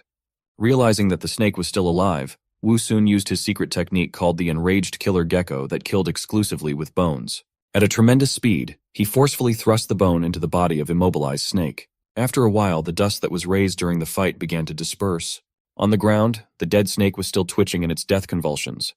While Wu Sun praised his yellow friend and said that they made a great team, then turning his gaze to his vines, which had snakebite marks, he noted that even though the snake was poisonous, it was not a problem for him because snake poison is useless against plants. Snake poison acts through the bloodstream and attacks the nervous system, muscles, heart, and respiratory system. Fortunately, our flower didn't have any of that. The next moment his root glowed with a bright green light, indicating that healing had begun. A few seconds later, after inspecting his vine from which any wounds had disappeared, he proudly noted that this healing ability from his root was very good. However, nothing could be more important than dinner, which they happily picked up their improvised cutlery and immediately began to eat. While they were enjoying the snake meat, dark clouds covered the sky and rain began to fall. Ruhua, sitting on the chest, hid under an umbrella, while the protagonist along with the gecko were without shelter. But Wu Sun immediately remedied this by weaving his vines into a canopy to protect him and his yellow friend from the rain. Looking at the contented gecko, who was sleeping peacefully and snuggled up to him, he said to himself that he felt more and more attached to his territory, for here he now had food, drink, and a cute little pet. For a moment, he said dreamily, the only thing he was missing was a girl. However, a premonition of impending danger brought him to his senses, and he looked perplexedly ahead of him. As it turned out, there was an amorous system spirit flying straight toward him, who spread his arms and asked if he was his girlfriend. However, a few barbed balls thrown at him quickly remedied the situation. Having fought off the attack of Ruhua, who was now lying knocked out, the protagonist wondered if he should look for a large female flower if he wanted to find a girl. However, the image that appeared in his head did not particularly please him, so he decided to leave it for later. It's been over a month since our protagonist turned into a flower. During this time, he managed to grow another spiky vine, as well as 2 more roots, which equaled 2 more bottles of healing potion. Throwing the spiky ball into the air and catching it again, Wu Sun boredly wondered why his yellow friend hadn't returned from the hunt yet. Suddenly, the sound of rustling leaves behind him caught his attention. Turning around, he wondered if the gecko had finally returned from hunting. But what he saw made him freeze in shock. There was a man standing there with a backpack on his back and a hiking bag for herbs hanging from his shoulder. While the man was looking around, Wu Sun couldn't be happy that there were also people in this world. In an attempt to attract attention, he immediately started waving leaves and shouting loudly and happily, saying that he had finally met some of live people in this cursed world. But the next moment he realized that he himself was just a strange flower with a big mouth, and that the only thing he had in common with humans was the ability to think and speak. So first he decided to say hello and connect. Since he didn't know much about this world, he was going to ask the man a lot of questions. He immediately started yelling loudly. However, without noticing the protagonist, the man passed by. Watching the man bending over the ground, Wu Sun was puzzled as to why he didn't notice him, and whether it was because he was small. But what interested him even more was what he was doing now. Suddenly there was the sound of roots being pulled from the ground. With a smile that seemed devilish to the protagonist, the man happily said that he didn't expect there to be such a precious toxin-cleansing plant. This scene before the protagonist made him realize 2 things. First, that the man was gathering herbs, and second, that attracting attention was the biggest mistake he had ever made in his life. After sticking a small shovel into the ground, the man began to dig up the flower. He held it in his hand and said in a joyful voice that he was incredibly lucky to find such a flower, because it was the main ingredient for the longevity pill. The protagonist, on the other hand, was watching all of this with apprehension. Turning his gaze to himself, he panicked and said to himself that he was now the only flower in the area, and he hoped that perhaps he would not pluck it and use it to make medicine. However, his hopes were not to be realized. Putting the flower in his bag, the man looked around and thought that there must be other valuable herbs in the area. After the man's words, Wu Sun's eyes widened in horror, and the hope he had had vanished in an instant, for he realized that this was his end. As expected, the man discovered him rather quickly while smiling his devilish smile. However, he did not immediately tear it off. Pensive, he wondered why he didn't have any information about this flower. Taking out a book, he decided to check if there were any entries about this flower in it, but to his disappointment, he couldn't find anything. This interested him greatly, and the manic smile of a discoverer appeared on his face. Thinking that he had discovered a new medicinal herb, the man holding a shovel in his hand, which to the protagonist was tantamount to a murder weapon, reached out to Wu Sun, intending to dig it up and study it later. Our flower was frozen in fear, and could only stare at the hand reaching for him, and mentally shouted at him not to touch him with his filthy hands. Luckily, his survival instincts kicked in, and he unknowingly struck the man with a thorny vine, which the man's hand stumbled on. When he felt the pain, he immediately cried out painfully and yanked his hand away sharply. Looking at the torn glove on his hand, he wondered why the strange flower had so many thorns. However, their presence only made him more interested, and he decided to continue, but now to be more careful. His hand, accompanied by a devilish smile, reached for the protagonist again. Only this time, Wu Sun really realized that this was his end, because even with his thorny vine, he was only able to cause minimal damage. With a look of horror on his face, he resigned himself to the fact that he was powerless against absolute power. The man's hand was about to grab him. But suddenly he was distracted by a noise behind him, causing him to turn around. A silhouette was approaching them. Recognizing his partner, the man asked him why he had returned so quickly. He was carrying a large pink egg in his hands. When the man saw him, he was surprised and asked him how he could do it so quickly. However, to his bewilderment, the man said nothing and ran past him as if he was in a hurry. When he turned around, he shouted in panic that he should run away too, because the dragoness had noticed that he had stolen the egg. These words shocked and horrified him, and sweat immediately broke out on his face. While the guy with the egg in a panic continued to run away, his partner looked up into the sky and saw a large silhouette that was approaching them at a great speed. It was none other than a huge dragon whose mood was as horrible as its appearance. However, even after seeing dragon, the man did not leave the desire to dig up the strange flower. But his friend called him crazy and shouted that it was not the time for that. The protagonist was also not very happy about this, and irritatedly thought to himself why he did not just get out of here. Despite the extreme situation and his friend's shouting, he was still hesitant. But even this greedy guy valued his miserable life, so he followed his friend and turned around and said that he would definitely come back as soon as he had a chance. Hearing these words, Wu Sun finally became furious, as he couldn't risk his life, and let them turn back later and finish what they wanted. Therefore, his only option was to fight, and luckily at that moment, he had every chance to win, for he wasn't the only one hostile against them. He had a dragon on his side. With fierce shouts that they should pay the price so that they would not dare to return again, he released his spiky vines in their direction, which in the next moment bound the legs of the fleeing guys, preventing them from moving. When they felt it, they looked down in bewilderment, trying to understand what had happened. They were indignant, for the thorny vines held their legs tightly. Not understanding how this could happen, they forcefully tried to break through. Even though the main character was not quite ordinary, he was still only a small flower for now, and so the strength of the two men was too huge for him. However, even though he was almost ripped out of the ground, he didn't plan to give up. With a fierce shout, he continued to hold their legs. Luckily, his strength was enough, and the two men fell face down on the ground with a clatter. A large pink egg fell out of his hands and rolled into the bushes. At the same time, the enraged dragon, glaring with its red eyes, was about to catch up with them. The brunette was puzzled as to what had stopped him, while the other was more concerned with where the egg had gone. However, they didn't have time to think about it, because the next moment the guy raised his head and shouted shrilly that the dragon was already over their heads. Shouting words of help, they ran away with all their might, despite it was already useless to try to do anything. In the next instant, the dragon's huge clawed paws reached for them.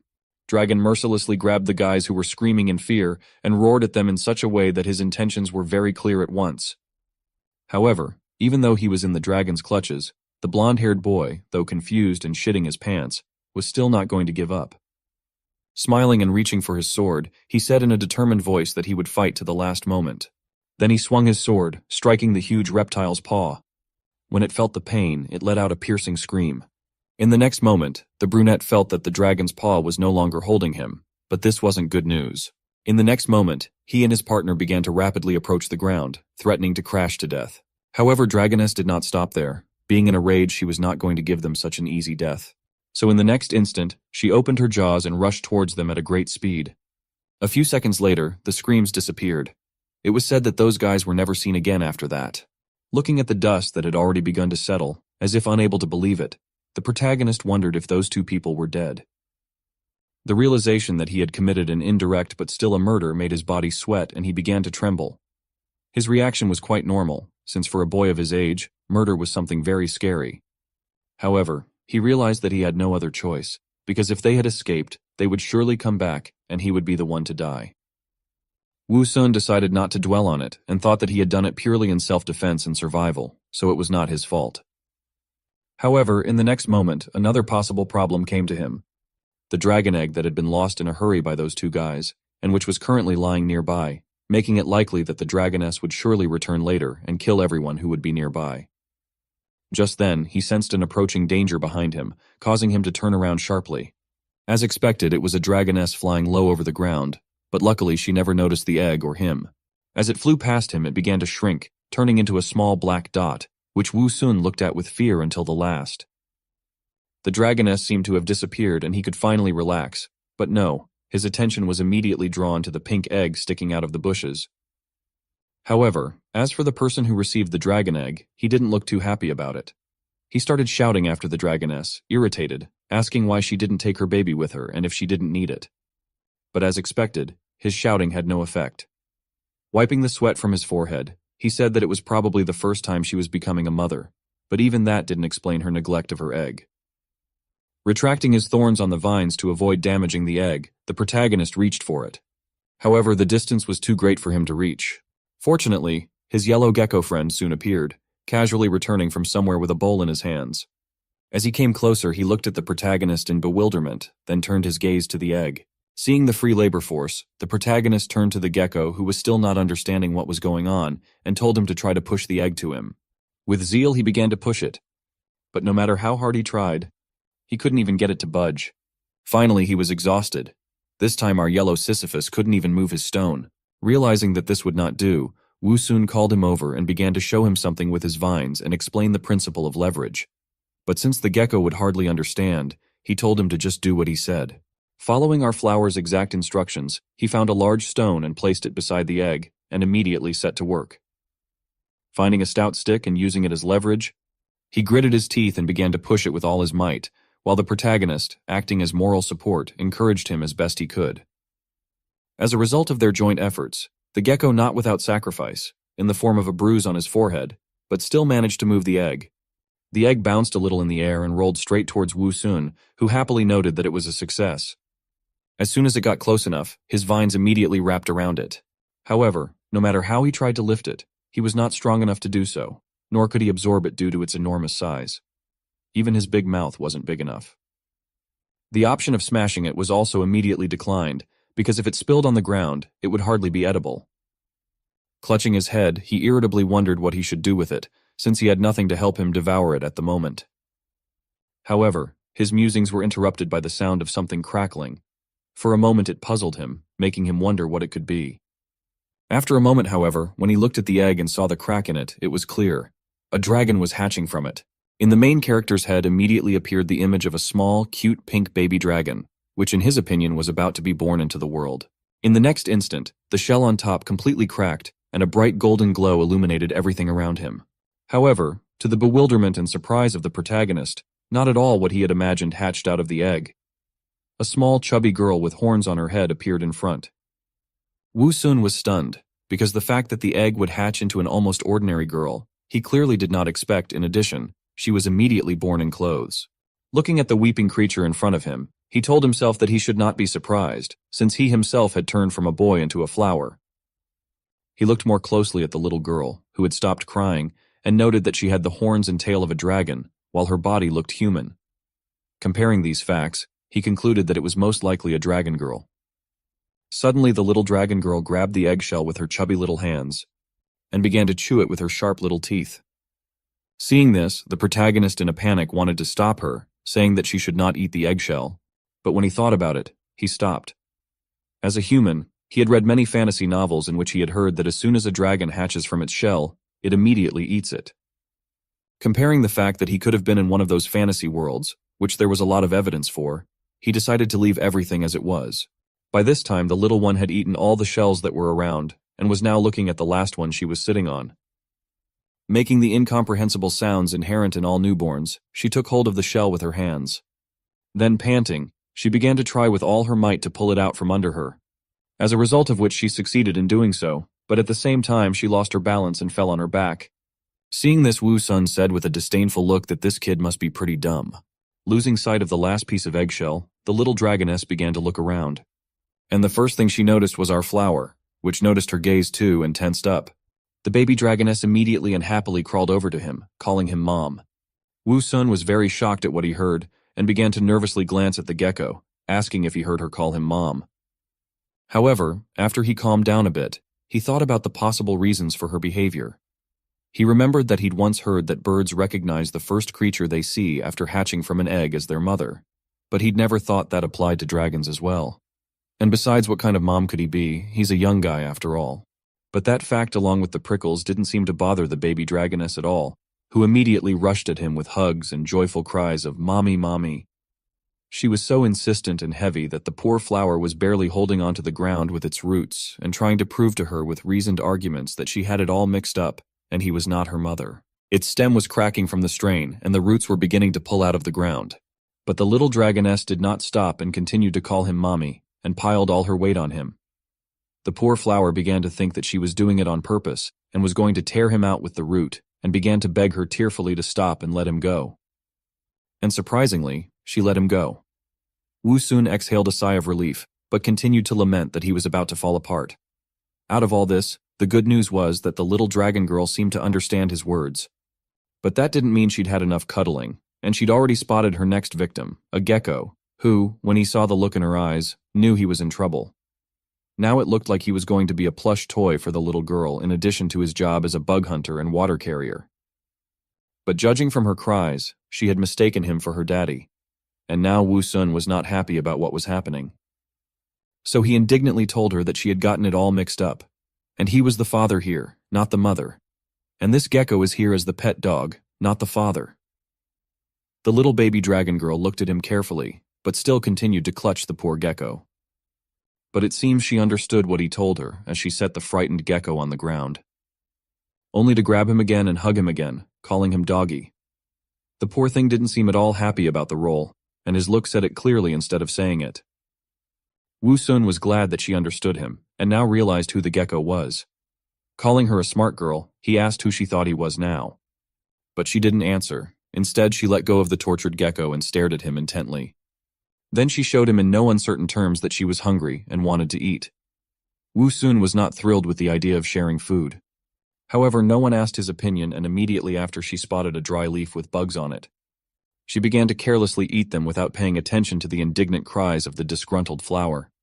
In just a few moments she ate every last beetle, leaving behind only a dry leaf. And it seems that now, after a good meal, she wanted to sleep. Wu Sun didn't mind if she slept anywhere, but she surprised him and crawled right over to him, laying down near his roots. She immediately fell asleep carefree like a real baby. Watching such cuteness together with the gecko, even the constantly disgruntled flower could not say anything against it. And she slept like that until the next morning, when the rays of the rising sun woke her up. Immediately after the baby dragoness woke up, she began to cry shrilly, demanding to be fed as soon as possible. She was hungry beyond belief. Wu Sun immediately began to calm her down and tell her to be quiet and stop crying because now he would send their dog for food.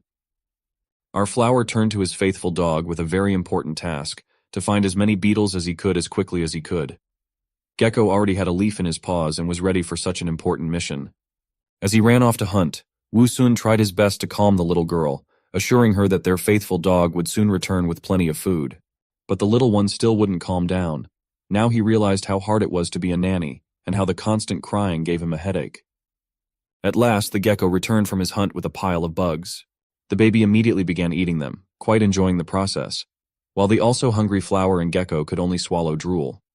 Wu Sun even asked her not to finish all of them and leave at least one bug for daddy. But as it turned out, those bugs weren't even enough for her, and as soon as they ran out, she cried again, demanding more. Wu Sun didn't understand how she could be so brazen, eat everything, leave everyone else hungry, and then demand more. Now the poor gecko had no choice but to go hunting again, while our little flower was left alone with a crying little girl. He realized that he was afraid of her appetite, just in case she decided to eat salad after a meal of bugs. After a while, the gecko returned again with a bunch of various bugs. Wu Sun had already lost a good amount of weight, and now took one beetle with trembling leaves and was about to eat it. The haggard gecko did the same, as he received nothing for his efforts. But looking among themselves, they realized that if they ate them, the little one would definitely not have enough. They couldn't even afford to eat, no matter what they deserved. They agreed that it was the fate of parents to take care of their little girl and give her everything. However, their tired and exhausted faces disagreed with them. Watching her eat one bug after another, Wu Sun was at a loss as to whether she was a dragon or a bird or something in between. He wondered how fast she could grow on a diet of bugs. He realized with horror that as she grew she would eat more and more. The poor gecko would be tired to death running around looking for bugs, and him being chained to one place couldn't help him in any way. Something had to be done. And surprisingly, it was the gecko who came up with an idea to solve their food problem. He suggested a big toad fishing game where he would be the bait. Wu Sun didn't want to agree to this at first, because it was too dangerous, and he didn't want to lose his dog. But the gecko persistently convinced him that everything would be fine as long as he had some thorny seeds with him to help him. Taking a few thorns with him, he confidently went hunting, ignoring the flower's warnings to be careful and not to show off. Wu Sun looked at the bug-eating little girl and thought about what a difficult task it was to raise a child. Now he finally understood the hard work of his mother who raised him by herself. Her dishes was always the most delicious in the world for him. After a while the gecko returned, and not by himself. He barely escaped from his pursuers. Our flower was surprised that he came back so soon. And he brought not a toad, but aggressive and dangerous wasps. A whole swarm of wasps that buzzed frighteningly in pursuit of the intruder. It turned out that the gecko had figured out an ingenious way to get a bunch of food quickly, and threw barbs into the wasp's nest, causing them to chase after him. He was lucky that he was able to get to his defender in time, otherwise his skin would have been like a sieve. Now it was Wu Sun's turn to show the wasps what his improved barbed whips could do. The wasps seemed to be serious and rushed to attack without delay. However, Wu Sun had already prepared a surprise for them, and met them with a hail of spiky kang-ers. Days of practice had not gone to waste, and now he could hit one wasp after another with enviable accuracy. The wasps fell to the ground, and there was already a heap of them. But this did not stop the wasps, and despite the death of their fellow wasps, they rushed forward. Gradually, Wu Sun ran out of all the barbed ammunition that he had been accumulating for weeks. This was not a big deal as it was not his main weapon, but merely his first line of defense. He had already prepared his spiky whips for the wasps coming closer. And when the wasps flew closer, he released his spikes with all his fury, making a kebab of all the remaining wasps at once. After a couple more minutes of battle, the last wasps were defeated, and Wu Sun could now breathe a sigh of relief. It was finally over, and a large pile of dead wasps had formed in front of him, which should be enough for the baby dragoness for the time being. The gecko and the baby dragoness came out of their hiding place, happy that they had such a strong and reliable guardian. The baby dragoness ran to him, shouting happily that her daddy is the best. They stared questioningly at the battlefield littered with wasp corpses. Seeing their indecision, Wu Sun advised them to collect the wasps and its thorny seeds. He was sure that these wasps would be enough for the little one for a few days. Gecko went to collect first, and the little one wanted to help him too. After a while, they were able to collect a large pile of wasps, and even Wu Sun couldn't stop marveling at how many wasps there were. At last, they could eat as much as they wanted. And now the role of a father didn't seem so difficult for him anymore. The bonus to all of this was the many chests Wu Sun received, and surprisingly, even Ruhua didn't seem so ugly anymore. Though why am I lying? He's actually hopelessly ugly as always. After a while, seeing the little girl eating bugs non-stop, Wu Sun thought that having their daughter grow up eating bugs all day long wasn't normal. They should have gotten some meat and fed her properly. Gecko was of the same opinion. In order to get meat, they applied their already mastered style of hunting with the use of live bait. A few hours later, the gecko found their future lunch. This lunch was pretty big and hangry itself, so it immediately started chasing Gecko and trying to get him with its tongue. The unsuspecting toad stalked the gecko, catching up to him with its leaps. But he skillfully played the role of the victim and gradually led it into the trap. And when the toad was about to catch up with him, he suddenly turned to it and shot it with an imaginary gun. The toad, who was already hoping to swallow such an impudent gecko, did not even notice the green lightning bolts that were approaching it.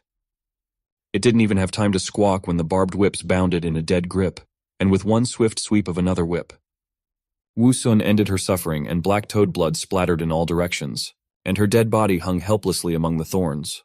With a few quick movements of the whips, the toad carcass fell to the ground with a thud. Wu Sun was happy that he had defeated the toad so easily, and now they would have a meat for dinner instead of the bugs. The new suffocating power of his whips also delighted him, as it would allow him to defeat opponents more serious than toads and snakes. They wasted no further time and immediately began to cut and slice the carcass. Little Yellow especially distinguished himself by the speed of his movements. Toad fillets flew in all directions. The little dragoness devoured it all with an enviable appetite. Piece after piece disappeared into her, and Wu Sun began to think that he would never be able to feed her enough. Days passed, and every day the gecko brought him new victims, which he killed with his whips. The opponents were different, sometimes toads, sometimes snakes. But every time to bring them, the gecko walked on thin ice and risked his life. It was enough for him to make one mistake and everything would be over for him. This fact bothered our hero very much, and he did not want this to continue. In addition, the little girl was growing very fast, and in a month reached the size of a 5-year-old child. With her restless appetite, these small animals were no longer enough to fill her stomach. Finishing another toad, Wu Sun thought that he should find a way to catch larger animals, but their size should be such that he could overpower them. It was not an easy task for him to solve. And he had an idea. When the gecko stared at him questioningly, not understanding what he was doing, instead of putting the toad on the ground to cut it up, he picked it up and started to carry it somewhere. Wu Sun explained to him that he wanted to use the toad carcass to attract bigger prey. Finally, Toad fell from his merciless whips and took its breath away. And indeed, a few hours later, its corpse attracted the attention of a new member of the local fauna, who, smelling the smell of blood and dead flesh, could not miss such an opportunity. It was a black rat who was tempted by dreams of fried toad and could not resist to taste it. Unsuspecting, the rat sank its teeth into the corpse, and even started to pull it away into the bushes. But suddenly, thanks to its instincts, it sensed the danger and trembled with tension, trying to pull its teeth out of the unfortunate toad. However, it was too late, and the barbed whips were already closing in on the rat that had taken the bait. When it was finally able to free its teeth and jump aside, it still wasn't enough to save it. The flower's spiky whips had it securely entangled, cutting off any possible escape attempts. The rat tried to bite the vine and tear it with its clawed paws, but despite its best efforts, it failed. And Wu Sun was able to easily lift it into the air, where the rat gave a shrill squeak. But that squeak was the last of its life, as revenge for daring to bite the vine caught up with it instantly, and he slammed it to the ground several times with force, kicking up dust. And now they had two carcasses at once, and the gecko didn't even have to risk his own hide for them. They were having a celebration. Wu Sun even thought that today he would definitely be able to feed his little daughter properly. As it turned out, their joy was premature, and a sound from the sky caught their attention, scaring them. An eagle was flying straight at them with its wings spread wide. Before they could react, it had grabbed the rat. They were shocked and just followed its movement with a glance. When Wu Sun came to his senses, it was too late and he could only shout curses at the insolent thief. There was no limit to his outrage. How dare this overgrown chicken steal his food? He would definitely take revenge on this. Wu Sun couldn't contain his anger, and he wasn't going to forgive this insolent overgrown chicken for stealing his prey.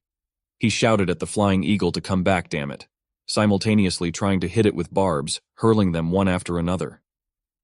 His spiky ammunition raced toward its target at lightning speed. It seemed as if the villain was about to receive a just punishment, and his chicken ass would be slapped. But the eagle was too high and only mockingly looked at his pathetic attempts and spikes, which simply did not reach him. He was quite pleased with himself. Taking the prey from another weakling was a very successful move for him. Besides, what could these pathetic ground creatures without wings do to him? This only made Wu Sun angrier, but he couldn't do anything about it. He had already realized that the eagle was too high, but his powerlessness only made him more annoyed. But what happened next surprised our hero even more, and the eagle was pushed to the background. The little dragoness, having seen the example of her so-called daddy, decided to copy him. She too started waving her arms angrily and shouting, "Bad eagle!" Wu Sun looked at her pathetic attempts and advised her to stop because the eagle had already flown away, and she was only shaking the air in vain. But she was a naughty little girl, and not at all ordinary, so she managed to surprise her daddy. She continued to run screaming what a bad rascal that eagle was, and at the same time she began to glow with a bright golden light. It seemed like an epic transformation was about to begin. And so it did. That little ball of fury began its transformation into something more intimidating than a cute little dragon girl. In a moment, she was transformed into a true white dragon who, although small in size, was determined to chase down that eagle who dared to steal their food. Our flower and gecko's jaw dropped from such a transformation because they simply could not believe that in front of them was a real dragon. And she looked just like the dragon that had killed those two strangers. Now Wu Sun was beginning to worry about his own skin. The newly minted dragon had already accelerated and pushed from the ground. However, instead of flying majestically, something was wrong.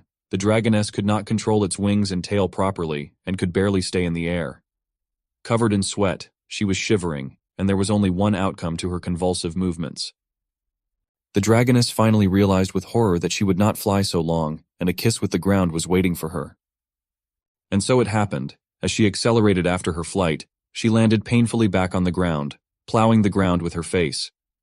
It turned out that even such rare and majestic creatures as dragons need training and practice, and even they can't fly into the sky just like that.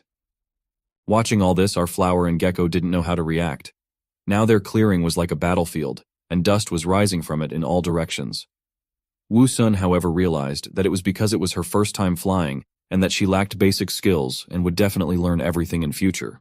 A crater was formed at the site of the fall, in the middle of which a bright golden flash had already reappeared, and Wu Sun asked the gecko to go and see if their little girl had been injured in the fall. However, the gecko had no sooner moved than the sound of crying filled their clearing.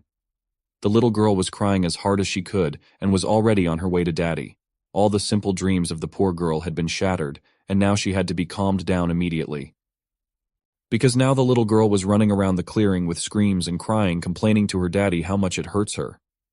Our flower didn't even know what to do and how to calm his little girl, as he had no experience in such matters. Finally, he came to his senses and began to calm his daughter, asking her to stop crying and promising that he would help her to punish that nasty eagle, but all in due time, and she will have to wait a little. But she still did not calm down and continued to cry. Finally, deciding that calming her down was useless, Wu Sun decided to find out what kind of dragon she was. And remembering her appearance after her transformation, he assumed that she was similar to Ying Lun from the classic of mountains and seas. Looking at her, he realized that she would grow up very quickly, so he needed to give her a name soon, because he couldn't call her his daughter all the time, and always refer to her that way. He had to think of a suitable name for her, and based on her dragon-like appearance, he decided to call her Yin Yun. Now that she had a name, it was worth focusing on more important things. Remembering how birds train their chicks to fly and show them their own example, he wondered what he should do with his little girl. And while little Yin Yun can't fly properly, she needs to train. But the question was how to help her, because he himself is just an ugly flower with a bad temper and a big mouth. Hell, he can't even move. How can he teach her how to fly if he can't show her anything? But first, he decided to ask her if she liked her new name Yin Yun. To do so, he started from afar and solemnly announced to his daughter that she had grown up, and it was time for her to have her own name. Then he asked her what she thought about Daddy calling her Yin Yun. She liked that name and it sounded great. Then she finally calmed down and went back to her dragon form to try again. And our flower finally figured out how to show her what to do too. To demonstrate, he came up with the idea of using his vines, weaving them together in such a way to show Yin Yun what she was required to do. Dragoness was at first frightened by this demonstration, fearing that Daddy had decided to spank his naughty daughter. But as it turned out, he waved only to show that from today he is ready to help daughter to train and learn to fly. Today he decided to show her how to flap her wings and stay stable in flight. To do this, he asked her to come closer and stand on the so-called hand of her daddy. She obeyed and clumsily climbed onto his hand, trembling from exertion and effort. Our flower was amused by such an attempt, but he kept instructing her to work her wings more actively while flying and to try again right away. Yin Yun obeyed, and literally after a few flaps, she soared into the sky quite swiftly. At first glance, it seemed that now she would definitely succeed, but it only seemed. Because in the air the little one was not so good, and her too convulsive and detached movements were too clumsy for a long flight. Our flower cheered her up as best he could, and advised her to keep trying her best, and not to be afraid to look and fly forward. A painfully familiar memory of his mother teaching him how to ride a bicycle floated before Wu Sun's eyes. Now it was clear to him exactly what it reminded him of teaching a dragon to fly. Back then, his mom had advised him to keep his bike steady, keep his balance, and not be afraid to move forward. Now he understood the hard work his mother had done, and how he wished he had been grateful enough to her for it all. But unfortunately, there was nothing he could do. There was no turning back. He was brought out of his memories by the whistling sound of the dragon starting to fall. He shouted to her to be careful and hold on, but it was too late. The speed she had gained in the steep peak left her no chance to regain her balance, and with every second she was getting closer to the ground. Luckily, she was not that high up, and quite quickly her aerial journey ended in the nearest bushes where she fell with a thud. Wu Sun, worried for her life, immediately started shouting, asking Yin Yun if she was okay. The gecko didn't stand still either and ran to the crash site with all his legs. All of them were so worried that the child they cared so much about wouldn't get hurt from such a hard fall. Finally, the bushes moved, but they moved as if there was some kind of struggle. Our flower continued to desperately ask her daughter Yin Yun what was going on, and how was she? But there was no answer. Finally, the bushes quieted down, and Yin Yun came out of them holding a snake in her teeth. She rather boasted to her daddy to see what kind of snake she had caught. All bruised and scratched but very happy, she went back to our flower, who kept asking if she was hurt or bitten by that poisonous snake. But Yin Yun reassured him and told him not to worry, because she had done everything just as he had taught her, and had bitten the snake herself so that it could not do anything. Now Wu Sun was just shining with joy. At last his little girl had grown up enough to hunt snakes on her own, and now he and the gecko could breathe a sigh of relief and not worry so much about how to feed her. This was the best news for him today, because he would finally be able to rest as he had dreamed. After a few days, Yin Yun had gotten completely used to her dragon form and had learned to fly properly without landing on her face. And now she was constantly flying above Wu Sun, as if guarding his peace. Our flower watched her rapturously, marveling at how easily and effortlessly she flew now. Every day she was getting better and better at it. And now he even began to envy her, because he himself had no wings, and he would like to fly as freely, easily, and effortlessly as she did. The gecko also looked at all this with his mouth wide open, not hiding his admiration. Seeing that she was getting too far away from them, Wu Sun had already started waving for her to go back and not fly so far away. But she didn't pay any attention to him, and he thought that now that she had the vast expanse of the sky in front of her, she didn't care about the pathetic bugs like them on the ground. It seemed like that was the case, because soon Yin Yun disappeared from their sight, and only the blue sky with clouds was left above them.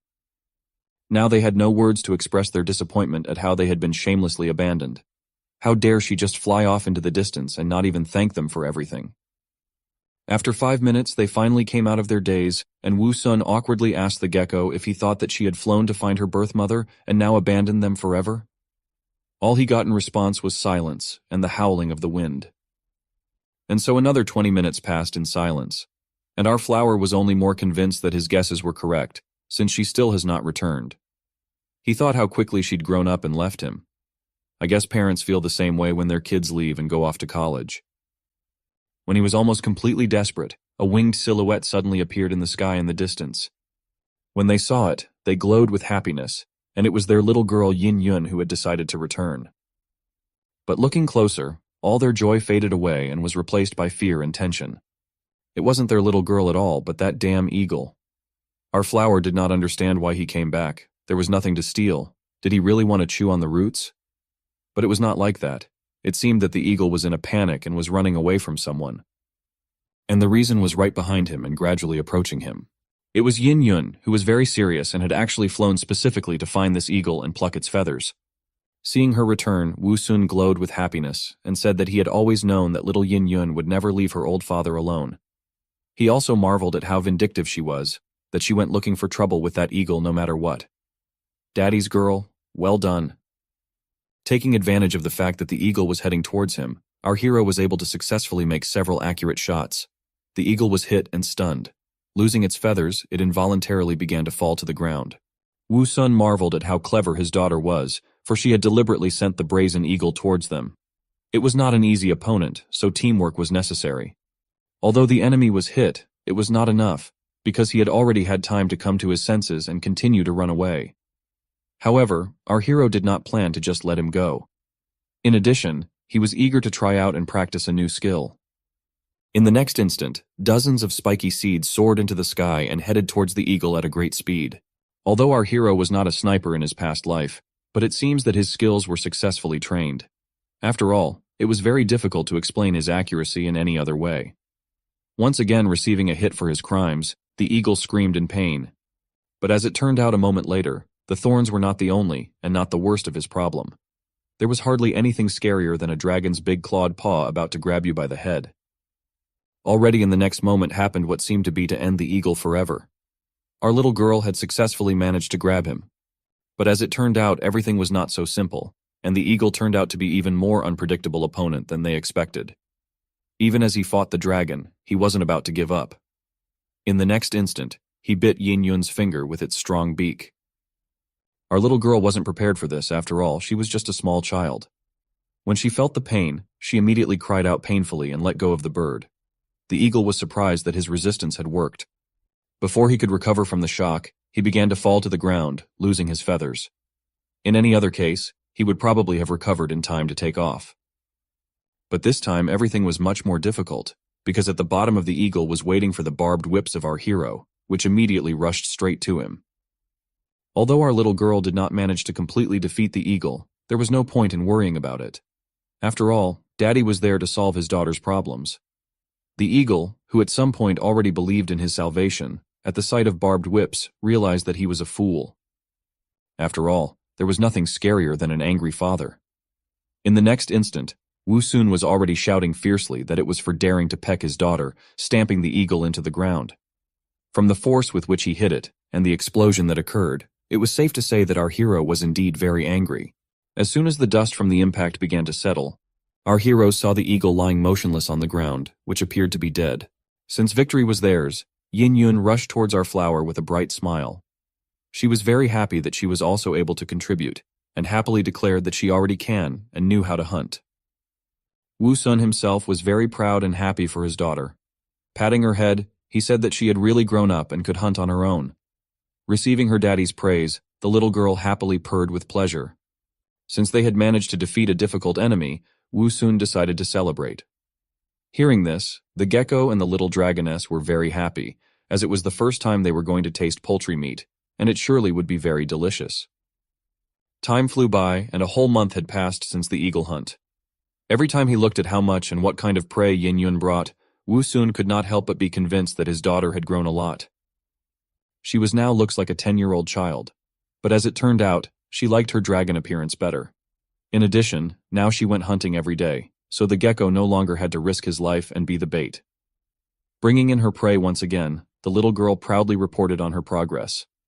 Not holding back on the praise, the gecko and Wu Sun immediately praised her wholeheartedly. This praise was not unfounded, for the little one had really managed to accomplish a lot during this time. Her flying and hunting skills had greatly improved. And it was thanks to this that they were now able to eat nutritious meat every day, and not have to worry about having to eat nasty bugs. They finally received meat freedom. As Wu Sun handed Yin Yun another piece of meat, she worriedly asked why he didn't eat it himself. Our hero replied that this piece for her, and she shouldn't worry about it, as he was already full. He realized that his little girl continues to grow day by day, and in the near future it will not be enough for her to eat only frogs, snakes, and birds that she hunts now. So now he tried to do everything on his part to make her stronger. But soon, he didn't need to worry about it anymore. Yin Yun herself began to feel that this meat was clearly not enough for her, so she soon began to hunt bigger prey. The first big catch was a large lynx, which his little dragoness didn't leave a chance for survival. Seeing such a large prey, Wu Sun was shocked and couldn't believe at first that she had managed to catch a real lynx. Realizing what a strong opponent his daughter was facing, our hero began to ask excitedly if she was hurt. Yin Yun proudly replied that he shouldn't worry about her, as she was already very strong and could take care of herself. But the surprises for Wu Sun didn't end there. For the next time, Yin Yun brought a hyena. Our hero was so surprised that he stared at her prey in silence for a few seconds with his eyes wide open. When he came to his senses, he immediately shouted to Yin Yun, saying that he had already told her not to catch such a large prey. In addition, hyenas were particularly dangerous. They lived in groups and were also very cunning. But what worried our hero even more was whether his little girl had any wounds. When she landed on the ground, the little dragoness told him not to worry about her, as she remembered everything he had taught her.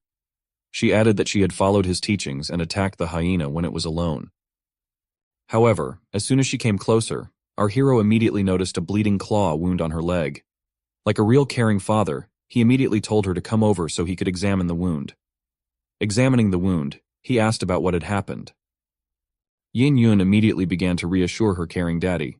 She replied that it was just a small scratch she got when she was hunting. The hyena reacted too quickly and managed to bite her.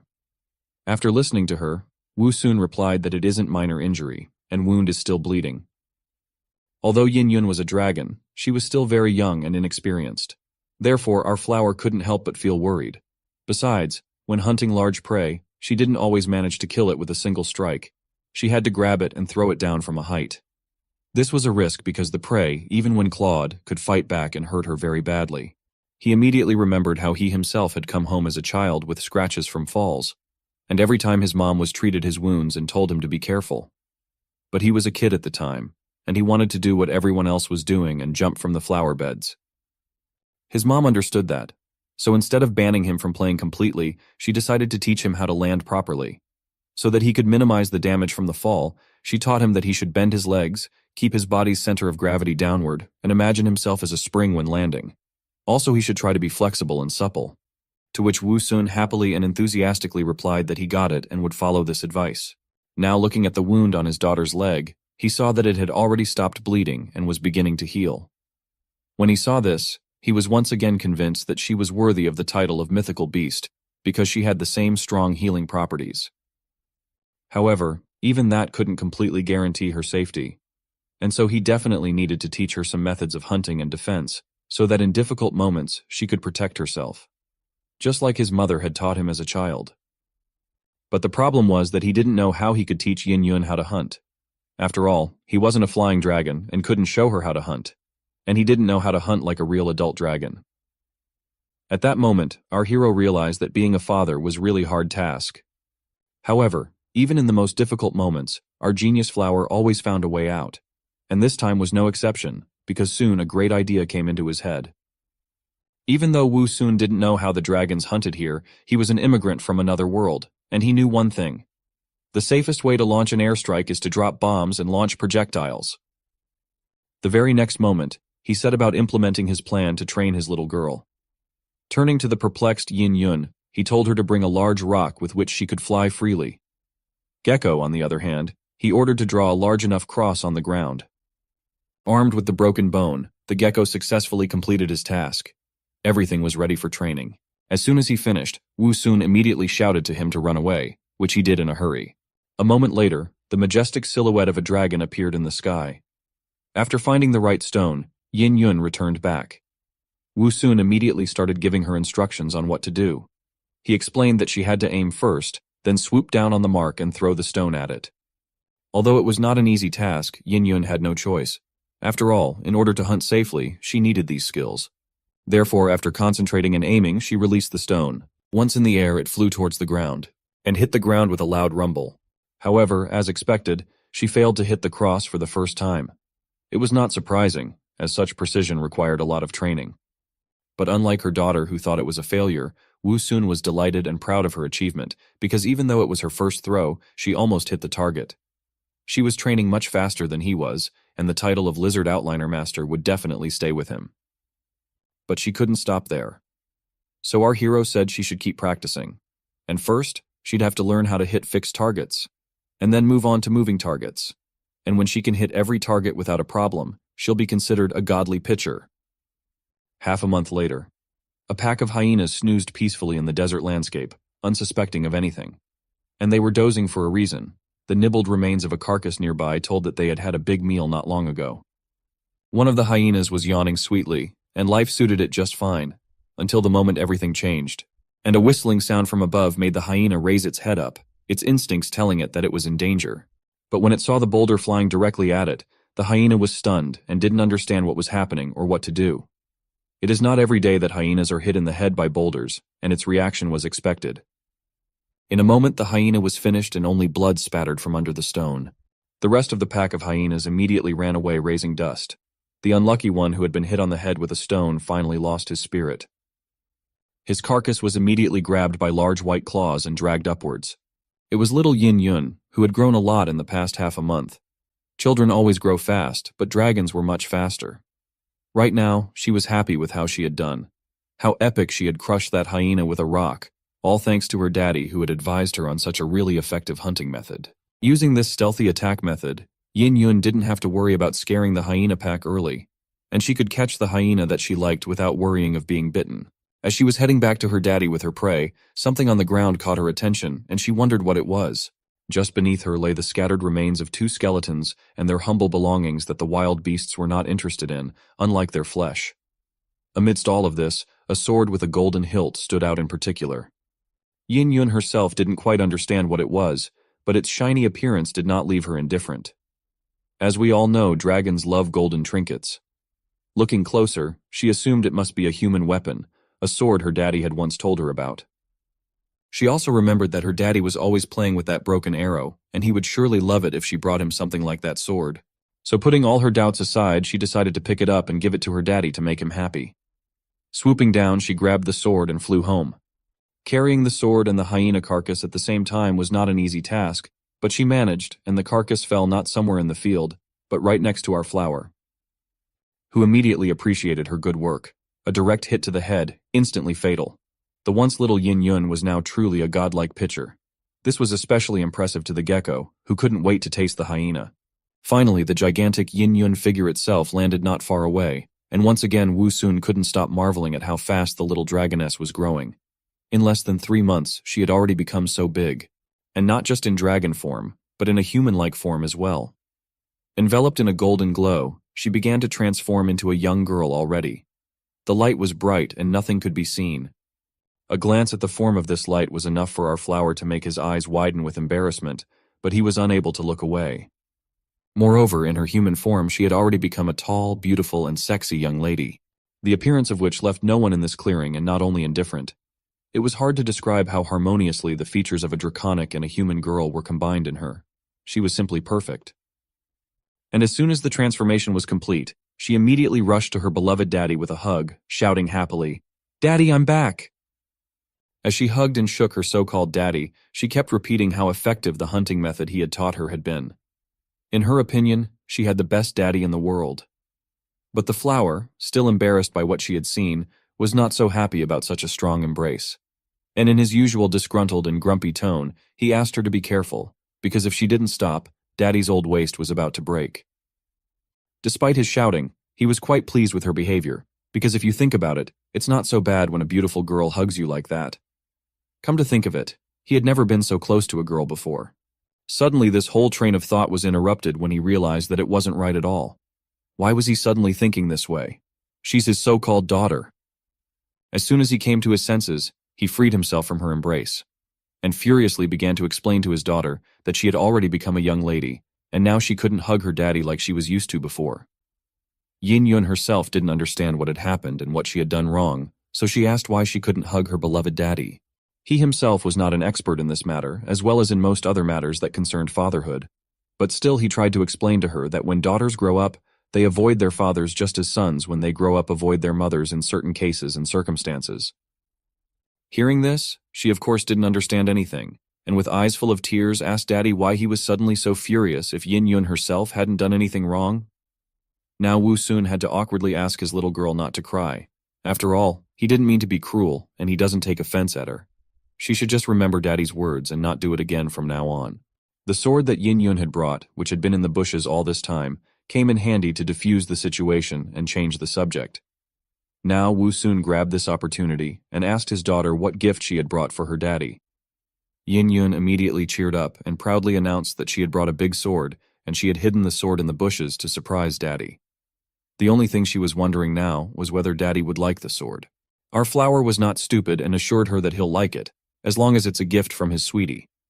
He knew well that the main thing in gifts is not the gifts themselves, but the attention and the person who gives them. But this time, the gift exceeded his expectations. It wasn't just some trinket. When Wu Sun tried to pull the sword out of the ground with his vines, it was quite heavy.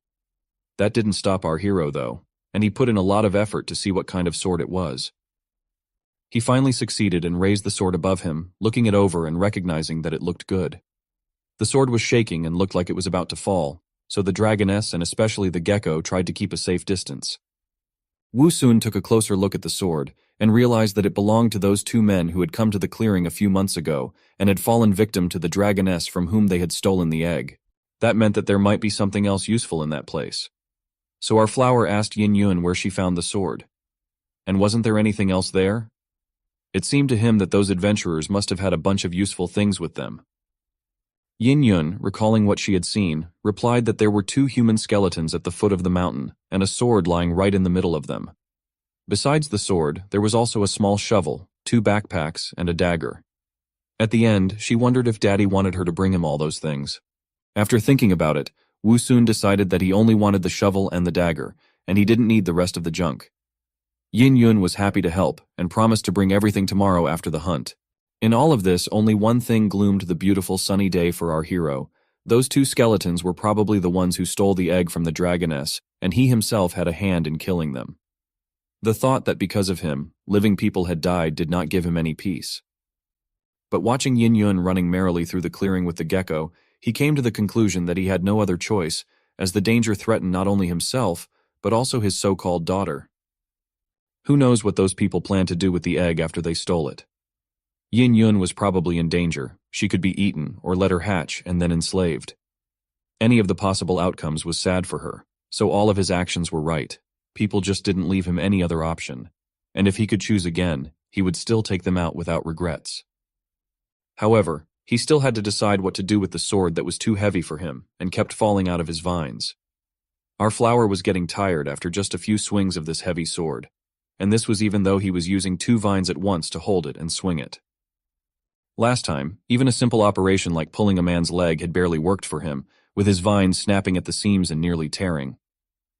Now he just needed to make his vine stronger, so that he could swing it without any problems using only 1 vine. Deciding that the best solution would be to practice, he went about his training, trying to raise his sword again. Meanwhile, Yin Yun and the gecko were already enjoying their lunch and didn't understand why our flower didn't eat with them. Was he not hungry? But Wu soon assured them that he would eat later, because now Daddy needed some more training. After a few days of training, he was ready to show what he could do, and saying cheers. He quickly swung his sword, which he could now safely hold with a single vine. In one motion, another hyena brought by Yin Yun was decapitated. Now hyena-sized creatures were no longer scary to him even without Yin Yun. The sword was a significant advantage in a fight with any opponent. Wu soon had a whole cheerleader squad, including 2 cheerleaders, Yin Yun and Gecko. They were marveling at how he cut the hyena into 2 pieces with 1 swing. How incredible and powerful he is. All thanks to his training and several improvements in evolutions, with which he could now easily swing this sword with each of his 4 vines. Further slicing the hyena into smaller pieces, he invited everyone to come for it was time to eat properly. Daddy was cooking.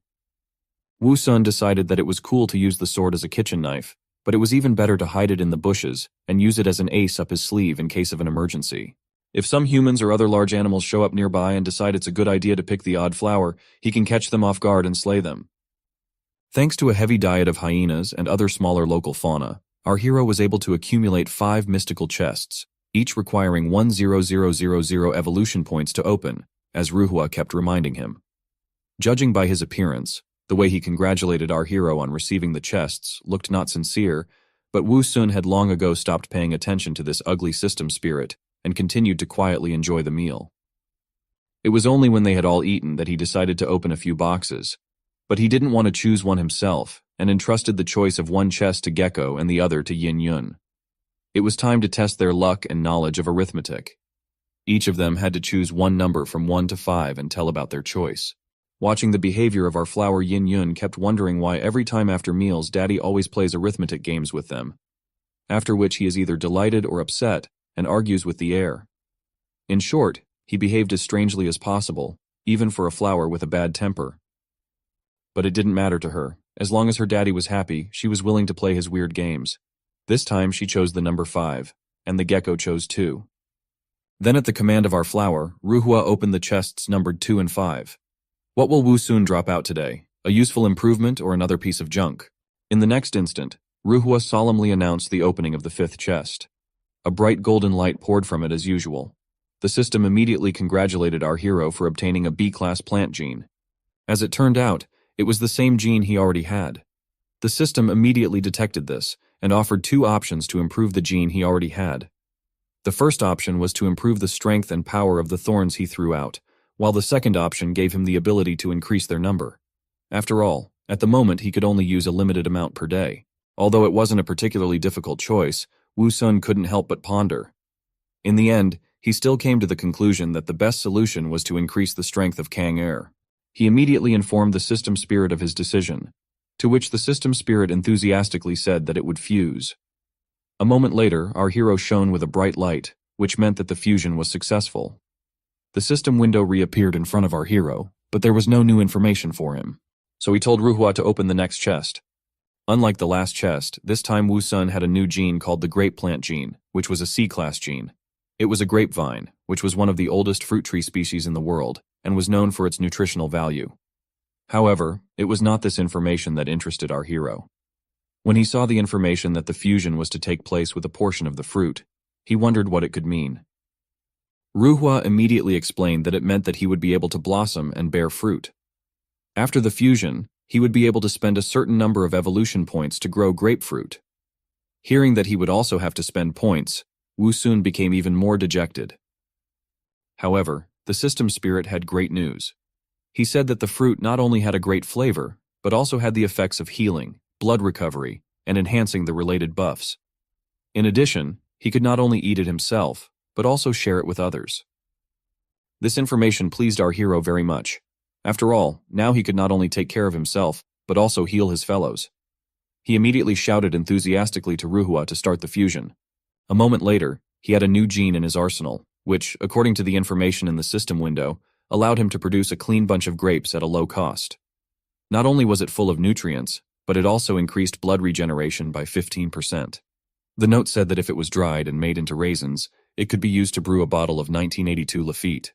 Although the prospect of creating alcohol was quite tempting, Wu Sun focused on solving more pressing problems, namely the one of how he was to utilize his new skill. Fortunately, as always, he was helped by the system spirit, which despite being ugly and annoying, was quite useful. He explained that it was similar to how he stockpiled food in his roots.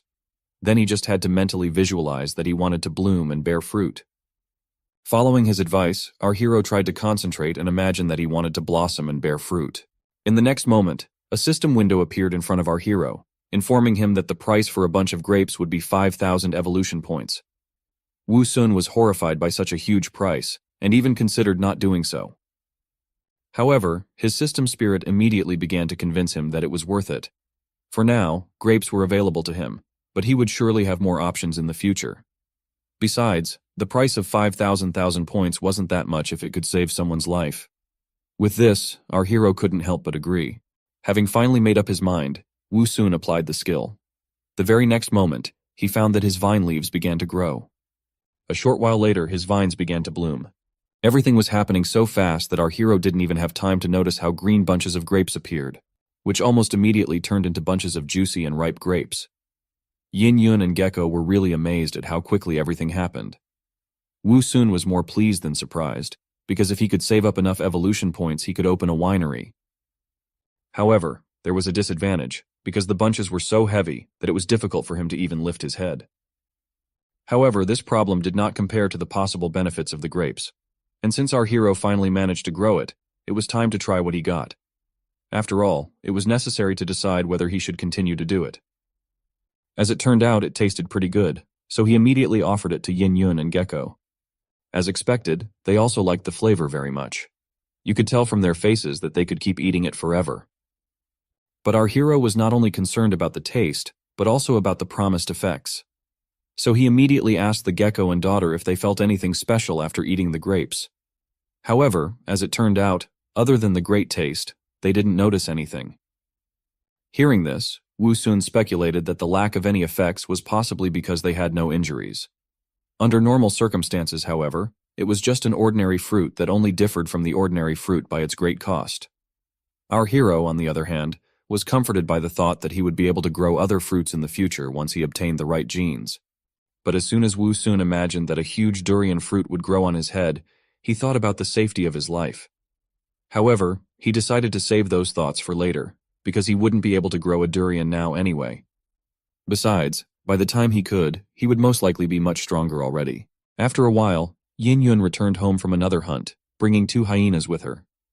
Praising her for her big catch, our hero noted that today she had done much faster than usual. But as it turned out a moment later, there was a reason for that.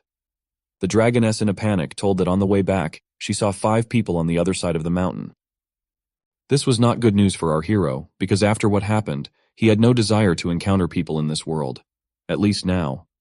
He hoped to the last that his daughter was just mistaken, because she had never seen people before. However, there was no mistake. Since Wu Sun often told Yin Yun about humans, she knew that only they could pitch tents and bury the 2 discovered skeletons. The situation was getting worse. After all, these people were most likely not just ordinary travelers, but friends of the past too.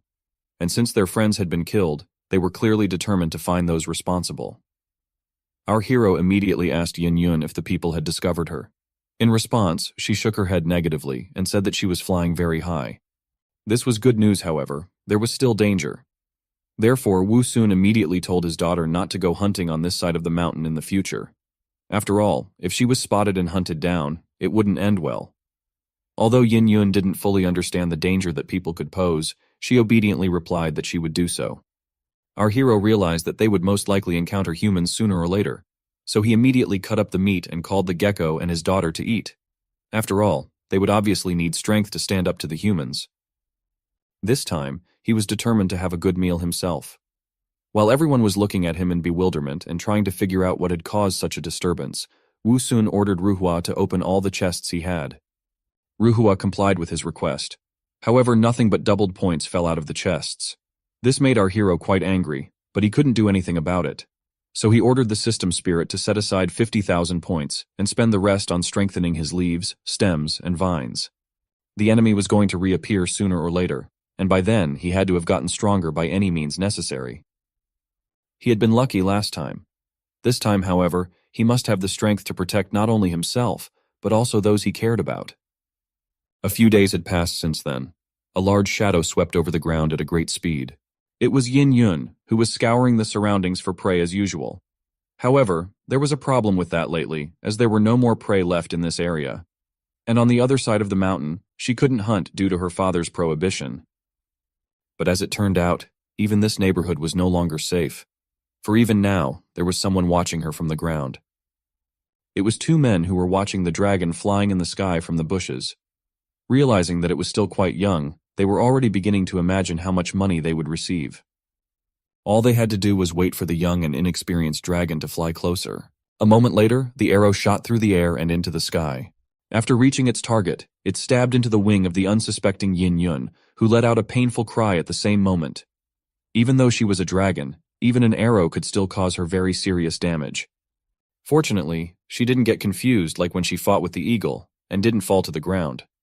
Her eyes immediately started looking for the offenders. When she saw the group of armed men, she was puzzled, as she couldn't understand how they had gotten here. However, she had no time to think, because the next moment several more arrows flew at her. This time Yin Yun was ready. She immediately soared upwards, leaving no chance for the shooters to succeed. Ignoring the pain in her wing, Yin Yun immediately decided that she had to report everything to her daddy. Watching the dragon fly away, the man with the crossbow in his hands laughed. Since he had managed to wound its wing, it was clear that it wouldn't be able to fly far. The others also agreed with him. After all they had to do now was to follow the dragon to the south. The bald man with a beard, who was probably in charge of all these bastards, ordered the two guys to prepare a dragon cannon. After all, even a young dragon was still a dragon, and anything could be expected from it. Soon, Yin Yun managed to return to home clearing, where our hero was already waiting for her. Noticing that her wing had been pierced by an arrow, he immediately began to panic and ask about what had happened to her and who had injured her. Yin Yun sadly replied that it was humans and that they were already here. Our hero couldn't immediately understand what was going on and how the humans were able to find them. He immediately asked Yin Yun if she hadn't listened to him and hunted near the human camp. She replied that she hadn't. She panicked and explained that she was suddenly attacked by 3 people who were hiding in the bushes. Hearing this, Wu Sun could not contain his anger. He was very angry at the bastards who dared to touch his little girl. Asking Yin Yun to be patient for a while, he started to pull out the arrow from her wing. Even though it was painful, it was definitely necessary before he could treat the wound. Having accomplished this task, our hero began to grow a bunch of grapes. In just a few moments, in front of him appeared ripe and juicy grapes. That soon flew straight into the dragoness's mouth. A moment later, the healing process began. Wu Sun was surprised to see such a fast regeneration, as the dragon's regeneration together with the effect of the grapes literally performed miracles, and our dragoness's wing was restored in a matter of seconds. Seeing that everything was successful, our hero asked his daughter how she was feeling. She was still a little worried though, and replied that she was no longer in pain. While Wu Sun was taking care of and treating Yin Yun, he completely forgot about their main problem, which was people. The next moment, a gecko rushed over in a hurry and panicked to report that 3 people were heading towards them. Such a rapid development of events took our heroes by surprise. Although they realized that sooner or later people would find them, they could not think that it would happen so quickly. The gecko's words were true. In a few moments, several silhouettes appeared on the horizon, and they were approaching them quickly. On the face of our hero, there was horror. He realized that they probably couldn't avoid a fight, but he decided to try. He ordered Yin Yun and the gecko to run away and hide in the bushes. He could only hope that they wouldn't be noticed. Yin Yun and Gecko began to reluctantly run away. They didn't want to leave Wu Sun behind, but they had no other choice. All they had to do was hope that their daddy could think of something. Soon, 3 poachers did indeed appear. They moved rather cautiously, and looked around carefully for a downed dragon. Their bald-headed leader was surprised that such a young dragon had managed to fly so far with such an injury. At the same time, Wu Sun was watching them from behind the bushes. Although he had the goal of hiding and not attracting attention, it wasn't that easy for him. After all, he could hardly restrain himself from pouncing and slashing these bastards. Suddenly the fatty excitedly noted that there were many different rare plants in this area. While he was shaking his head in different directions, what our hero feared happened. Looking at Wu Sun, the big guy told the others that he had found some strange plant that he had never seen before. Our hero's disguise was finally revealed. The gazes of all the men were directed straight at him. In their minds he looked strange, and even a little disgusting. However, their leader was of a different opinion, because he knew that the stranger the plant looked, the more expensive it was. Wu Sun listened to their conversation with an annoyed look. Although he was just a simple, ugly flower with a big mouth, even he had pride. But making fun of his appearance wasn't his biggest problem right now. For suddenly one of the poachers noticed a trace of blood near him. He immediately realized that it was most likely the blood of a wounded dragon. However, he was very surprised that the traces ended here. At that moment, our hero realized that he had made a huge mistake. After all, he had completely focused on treating the wounds and Yin Yun, and had completely forgotten about dealing with the bloodstains. But now it was too late to do anything about it. The bald bandit immediately came to the conclusion that this plant most likely had a significant regenerative effect and could treat even serious wounds. Plants with this effect were very rare, so he immediately went to our hero, intending to dig it up and study it well. The guy with the crossbow wasn't interested in the flower, so he didn't stop the fat man. All he was thinking about was the possibility of catching the dragon. At the same time, the shovel was getting closer and closer to Wu Sun's roots. However, at that moment, our hero was more worried about Yin Yun than himself. He realized that if she saw this, she would probably not obey his order and rush over to save him. Indeed, that's what happened. In the next instant, someone started shouting at the bandits to stop. It was Yin Yun. With furious shouts, she began to quickly approach the bewildered poachers. Wu Sun's worst assumptions had actually happened. Upon seeing our dragoness, the bandit leader became perplexed. He didn't understand where the girl could have come from. However, as soon as she came closer and covered the flower, everything became clear. She was no ordinary girl at all. Dragon horns, tail, clawed hands. The poachers immediately realized that the transformed dragon was indeed standing in front of them. It was a turn of events that suited the bastards just fine. After all, dragons that could transform were very rare. Besides, she was still very young, which meant that she could definitely become a strong riding pet. Perhaps some would say that dragons were the most evil and scary creatures. However, this is far from true. After all, the scariest creatures are humans who are ruled by money and selfishness. At that moment, Yin Yun was truly convinced of the truth of her father's words. Without wasting a second, the poachers immediately rushed towards her. The little girl still hadn't recovered yet. The stares the bandits were giving her really scared her. It seemed to be the end. Heroes always show up at the last moment. That's what happened this time. At the last moment, spiky vines blocked the way for the bastards. They scratched and stabbed their hands. The fatty immediately cried out in sharp pain. He didn't even realize where the thorns had suddenly appeared from. Taking advantage of his confusion, Wu Sun shouted to his frightened daughter to quickly run away. Yin Yun didn't want to leave her daddy alone and wanted to object. However, our hero was firm in his decision and was even willing to sacrifice himself to save her. He immediately shouted for her to leave, adding that he himself will deal with the bandits. He had really grown up. Not daring to disobey her father again, Yin Yun immediately transformed into a dragon. Seeing that their money could fly away from them at any moment, the fatty immediately began to panic, shouting to his friend to do something about it. Unlike him, he was completely calm. He was confident in his skills and knew that such a young dragon would not be able to escape from him. In the next instant, he fired with a smirk on his face. Luckily for our little girl, the arrow didn't hit her. After his first miss, the bandit did not despair and continued shooting. He had plenty of arrows, which meant he had many more attempts. None of this would have mattered to Yin Yun if she had just flown away. However, she didn't. Soon, the fatty noticed this as well. He couldn't help but wonder why she didn't fly away, but only continued to dodge. Their leader already had an idea about it. His gaze immediately shifted to our hero. After comparing everything he saw, he concluded that the dragoness was protecting the strange plant. Besides, he had heard stories before that some precious spirit plants were protected by beast protectors. His hand immediately went towards Wu Sun without hesitation. As soon as the fatty heard their leader's words that it could be a spirit plant, his eyes immediately shone. He couldn't believe that they could get a spirit plant that was worth almost the same amount of money in addition to the dragon. In the next instant, the old man's strong hand grasped the stem of our hero. Wu Sun immediately experienced intense pain. However, this was not the worst part. for the old man's plan was something else entirely. Turning to Yin Yun, he gave her a choice with a caustic smile. Either she would come down to them, or her father would die. However, Yin Yun didn't need much time to think about it. With furious screams, she immediately rushed to save her daddy. The old bandit watched her approach with a wry smile. In his eyes, she was just a dumb dragoness that had fallen into his trap. He ordered the guy with the crossbow to take his time and wait for her to get closer. They needed the dragon alive, so he needed to shoot the wings and by no means kill her. However, Crossbowman didn't need to be reminded of that. In his mind, he was as focused and restrained as possible. At that moment, it seemed to the bandits that success was in front of them, and that nothing could stop them anymore. But to their misfortune, Wu Sun didn't think so. Those bastards wounded Yin Yun. After that, they hunted them down and tried to kill them. They tried to lure his daughter out by blackmailing her with his life. They really went too far. Even though he was just a flower now, he was determined to fight. Now that the bandits had gone beyond all boundaries, he wasn't going to hold back. Brutality for brutality. At the same time, Yin Yun continued to approach them at breakneck speed.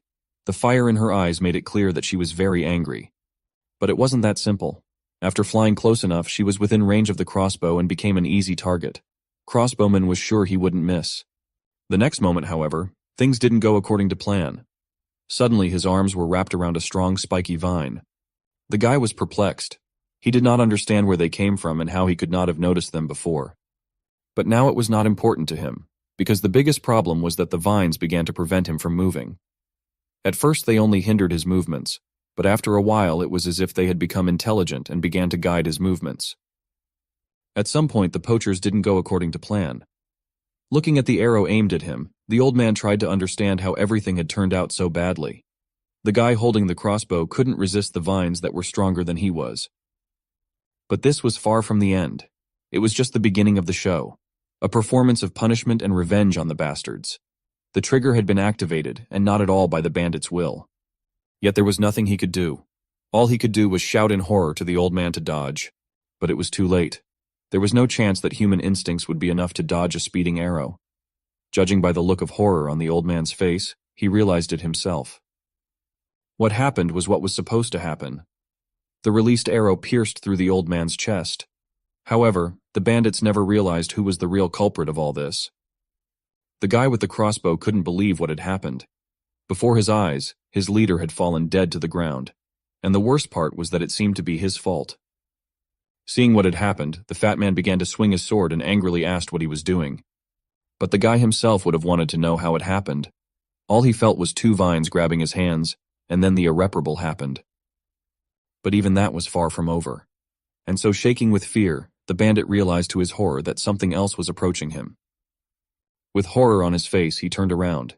It was the same vicious vines that had caused him to kill the leader.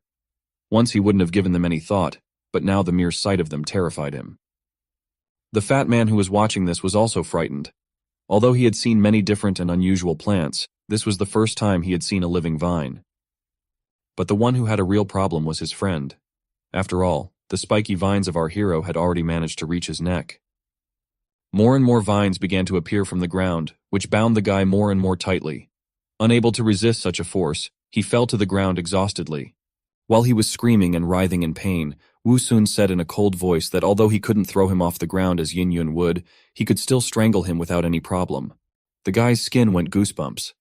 Adding to the fear was the fact that he didn't realize who the owner of the voice was. Suddenly, a broken arrow appeared in front of him. Wu Sun intended to let him experience his own weapon. He asked the guy if he recognized this broken arrow. However, it was useless for him to ask such questions. All his thoughts were filled with fear, and all he thought about was who that terrifying voice belonged to. Without waiting for an answer from the mad bandit, our hero shouted in a furious voice that it was the arrow he had shot at his daughter's wing, and which was still stained with her blood. At that moment, Wu Sun's heart was filled with rage. He was like a demon. The very next moment, the same arrow had already stabbed into the guy's stomach. It finally returned to its true owner, who for some reason he wasn't quite happy about it. Following this came the heartbreaking scream of the bandit, but our hero did not pay attention to it. He dared to harm his daughter, so there was no forgiveness for him. Soon it was all over. The lifeless body of the guy was left lying on the ground. But it was only over for one bandit. For the other, it was just beginning. The fat man who'd been watching the whole time had a look of horror on his face. He couldn't believe that their perfect plan had been ruined because of some plant. It seemed to him that he was facing a devil that could devour him at any moment. The idea of digging up a strange flower didn't seem good to him anymore. He found it hard to believe that a flower could do that, but his dead accomplices were good proof of it. But the next moment something even stranger happened. Suddenly the flower turned to him furiously. He called him a fatty and asked why he wasn't avenging his friends. That was the last straw for him. He couldn't understand anything else. It was as if everything around him was just an illusion. Yes, it's definitely an illusion, was the conclusion the fat man came to in the course of his thoughts. To be more precise, he simply couldn't explain it any other way. Deciding that killing the flower would rid him of his illusions, he rushed at our hero in despair. In his opinion, it was the easiest way out. But a moment later, when his sword met with resistance, the fat man realized that this was not the case. He stared at the sword in bewilderment, trying to understand where it had come from. He never would have thought that a flower could be capable of using it. It made him even more certain that it was just an illusion. He swung at Wu Sun with even more fury, intending to end it all here and now. However, his plans were not destined to come to reality. Grabbing the bandit by the shoulders, Yin Yun angrily told him to stay away from her daddy. Here she is, daddy's little girl. In the very next instant, the two of them were already surging into the air. The fatty shouted in fear and anger while Wu Sun wished them a good flight. It was said that after that, the fat man was never seen again. However, there were still witnesses who saw Yin Yun and the bandit take to the air. It was the two men who had been sent by their leader to get the cannon. When they saw the dragon start to take their friend somewhere, they panicked. They didn't know what had happened or why the fatty was in this position. But it didn't matter to them now, because now they had a great opportunity to kill the dragon. Even though the fatty wasn't a priority, they could save him if they hit the dragon. Without a moment's hesitation, the bandit lit the fuse. No miracle happened, the fire didn't go out. A moment later, a loud shot rang out, and a large metal cannonball at great speed headed straight to our little dragoness. Dragons have very well developed intuition. Therefore Yin Yun immediately sensed that something dangerous was approaching. When she saw the fiery ball approaching her, the little dragoness froze in surprise. She had never seen anything like this before. Fatty, on the other hand, understood the situation very well. Even though they didn't use the cannon often, he had a very good understanding of what would happen to him if he gets hit by such a projectile. Wu Sun understood this as well. He wasn't interested in what would happen to the fat guy. All he was worried about was his daughter's condition. Even though she was a dragon, even she might not survive. He immediately panicked and started yelling to her to run away immediately. After coming to her senses and realizing the danger, Yin Yun decided to run away. Since the fat man was too heavy and prevented her from moving quickly, she immediately released him. Once he was in a weightless state, he began to scream in panic. However, it didn't last long, because a moment later, the cannonball shut his mouth. A tremendous explosion lit up the sky. It was so strong that Wu Sun couldn't tell if his daughter had escaped or not. A moment later, something flew out of the cloud of smoke and began to fall to the ground. From the silhouette, our hero immediately recognized Yin Yun. He immediately imagined the worst-case scenario and started to panic. The bandits also saw that the dragon was defeated and fell to the ground. They didn't care about the fatty at all, as they had already achieved their goal. They justified themselves by saying that he would have died anyway. They immediately rushed to find the dragon's body. They had originally planned to catch it alive. However, this option also suited them, because even a dead body was worth a lot of money. But as it turned out, our little girl was still alive. Even though she was injured and had a very ragged look, it was not that important. Wu Sun as well as Gecko were very happy that Yin Yun had managed to survive. Now it was important for them to take care of her health. While the gecko was helping the little girl, our hero began to grow medicinal grapes. It was needed now more than ever. Once everything was ready, Wu Sun threw a single bunch into Yin Yun's mouth. This was supposed to help her recover quickly. The wounds on her body began to heal little by little, but it wasn't enough. Our hero didn't have many evolution points left, and they were only enough for one bunch. Another and the biggest problem was the people who were still alive and who could come here at any moment. The last bunch should have been enough for Yin Yun to be able to fly. Therefore, Wu Sun immediately ordered her to fly as far away as possible. The little dragoness didn't agree with this decision completely. After all, she wasn't going to leave her daddy alone. Seeing her worry, Wu Sun replied that she had nothing to worry about.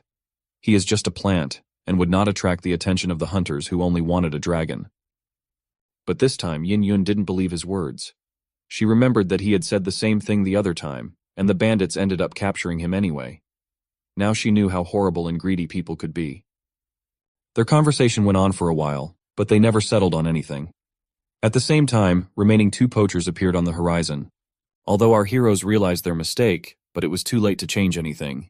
They were caught in the act. Seeing the scene that appeared before them, the men were horrified. It was very hard for them to believe what they saw.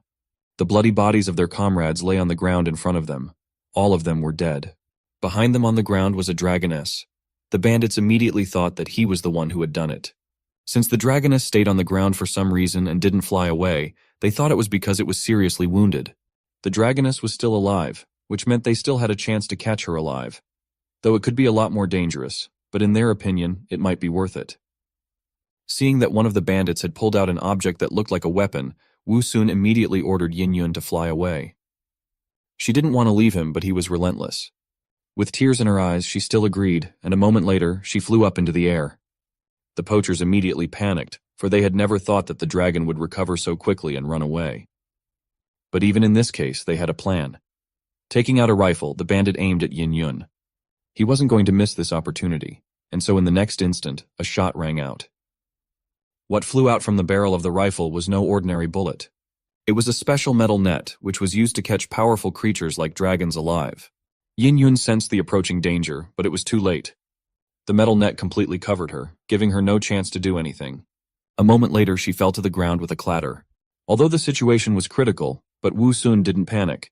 He had a plan, and so he ordered Yin Yun to try and crawl towards him. At the same time, the poachers were rushing towards them with snide faces. In their opinion, it was already over, and now they would become rich. Our hero at the same time began to try to cut the net with his sword.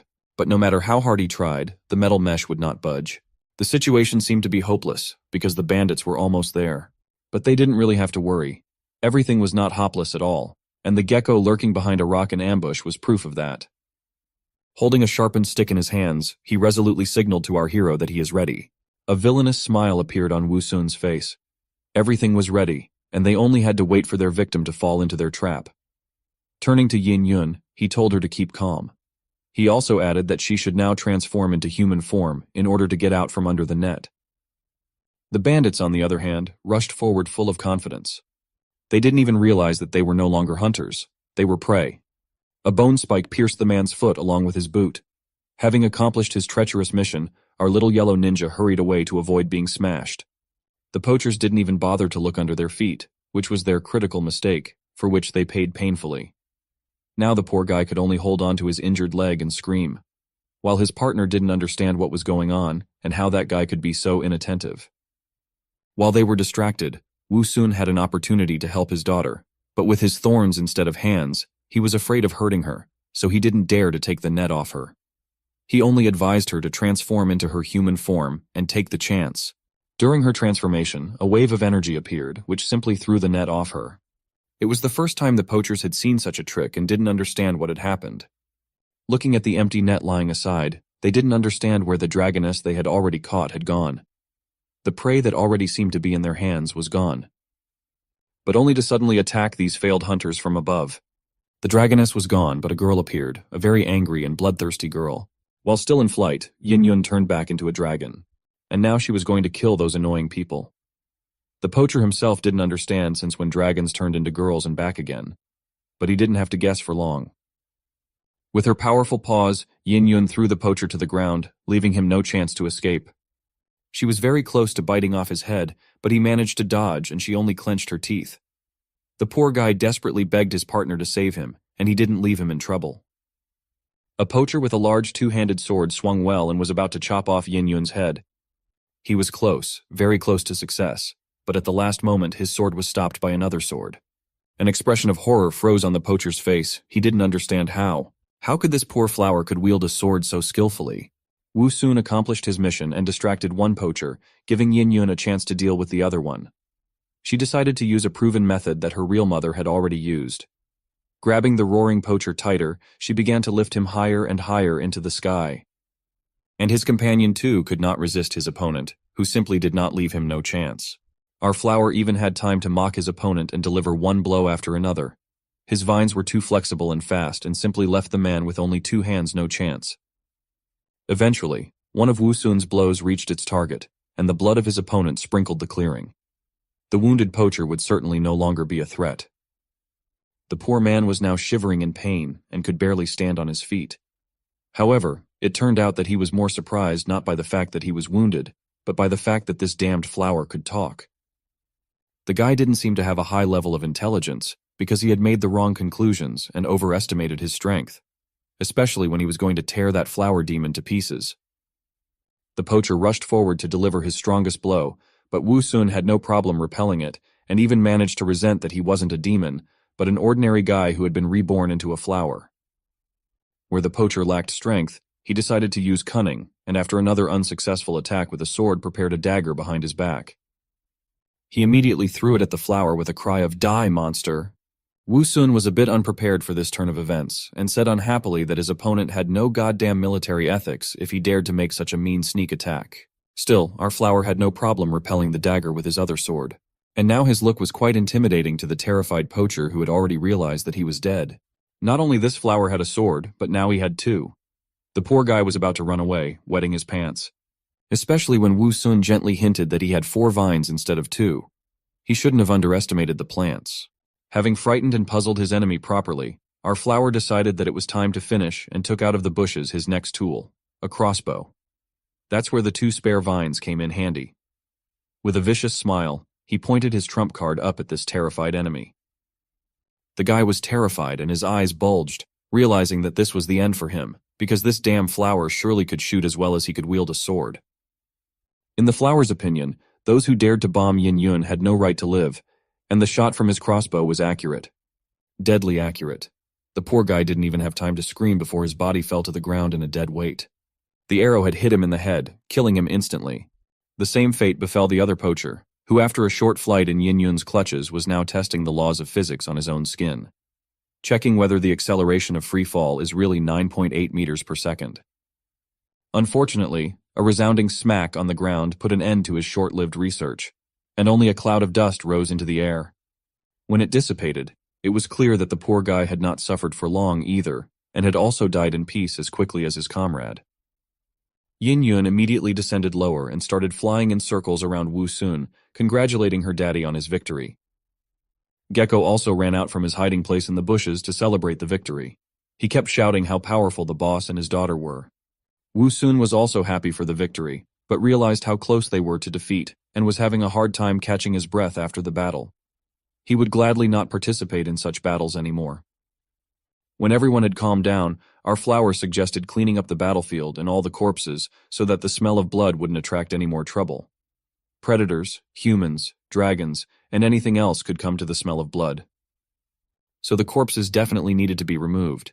The only remaining question was how. Yin Yun was the first to have a simple and effective idea. She suggested to just eat these bad guys. But Wu Sun was not at all enthusiastic about such an idea. Cannibalism was not in his plans. So he suggested that it would be better to throw these corpses away, and he explained that the meat of these bad guys tasted disgusting. This news was very sad for Yin Yun and the gecko. They wanted to eat the bad guys so badly, but Daddy had forbidden them for reasons they didn't understand. Suddenly looking around the clearing, Wu Sun was horrified by what he saw. There were 3 attackers, and there were only 2 bodies in the clearing right now, and the body of that crazy old man had disappeared, leaving behind only a puddle of blood and a lonely arrow. Now Wu Sun was as furious as always that things weren't going according to plan. The damn old man didn't want to die, and the arrow in his chest wasn't enough to finish him off. He took advantage of the fact that no one was paying attention to him and prepared his revenge. They say revenge is a dish best served cold, but this was not the case. The old man had loaded the bombard and was already lighting the fuse, shouting for the monsters to go to hell. He was going to use the bombard to blow all those little rascals to pieces. Everything was happening too fast, and our flower barely had time to react. However, not much depended on the speed of his reaction anyway. He could not run away. Yet he was willing to sacrifice himself so that Yin Yun and the gecko could escape. There were only a few seconds left before the fuse would burn out. The daughter didn't want to leave her daddy, but he insisted, and she finally agreed. And putting the gecko on her head, she soared high into the sky, where the bombardment couldn't reach her. But the crazy old man didn't even try. His main target was the hated flower that nearly killed him. The cannonball fired from the bombardment was now flying straight at Wu Sun. He wasn't going to resign himself to fate so easily, and was going to fight even in this situation. In an attempt to stop the cannonball from flying at him, he threw the net in front of him that the bandits were trying to tie up Yin Yun with. But the cannonball didn't even feel any resistance and simply tore the net. Now all he could do was try to make the cannonball explode as far away from him as possible with his vines. To do this, he pointed all 4 vines towards the cannonball at once. Now the life or death of our flower was decided in the next few moments. The cannonball collided with the bundle of his thorny vines and exploded with a loud boom. His vines were immediately destroyed by fire and blast wave, which didn't stop there and reached the flower itself, sweeping it away with deadly flames. Yin Yun and the gecko watched in horror. Their beloved daddy was on the verge of death. Even more than that, it seemed that the roasted remains of the flower were no longer viable. Tears of grief came from Yin Yun, but they were quickly replaced by rage and a thirst for revenge. She knew very well who to aim it at. On that crazy old man who was now rejoicing that he had managed to kill at least one monster. Yin Yun swooped down on him from above with her open, toothy mouth, determined to tear him to pieces. The old man was immediately frightened and hurriedly ran away, hoping to find shelter in the shade of the trees from the aerial attacks. He was sure that as long as he ran through the forest, the dragoness would not be able to catch him there. Indeed, when he hid in the forest, Yin Yun couldn't see him, and it wouldn't be wise for her to make her way through the woods. But the dragoness was a smart girl who had learned well from her daddy, so she immediately noticed the bombard left behind and figured out how to use it. Or rather, how to use the remaining cannonballs. She didn't trifle and lifted a whole crate into the air. Yin Yun wasn't going to let her father's killer escape so easily. He had to pay. The evil old man soon got tired of running and hid under a big tree trying to catch his breath. He was sure that he would be safe until he himself came out of the forest. But he was wrong, for soon a whistling sound from above caught his attention, and he was horrified to see dozens of cannonballs flying from the sky straight at him. He was not prepared for such a turn of events and could not even imagine that such a thing was possible. Where did dragons know how to drop bombs? There was no point in running away from such a bombardment, and the old man's corpse, after a few explosions down below, went into space.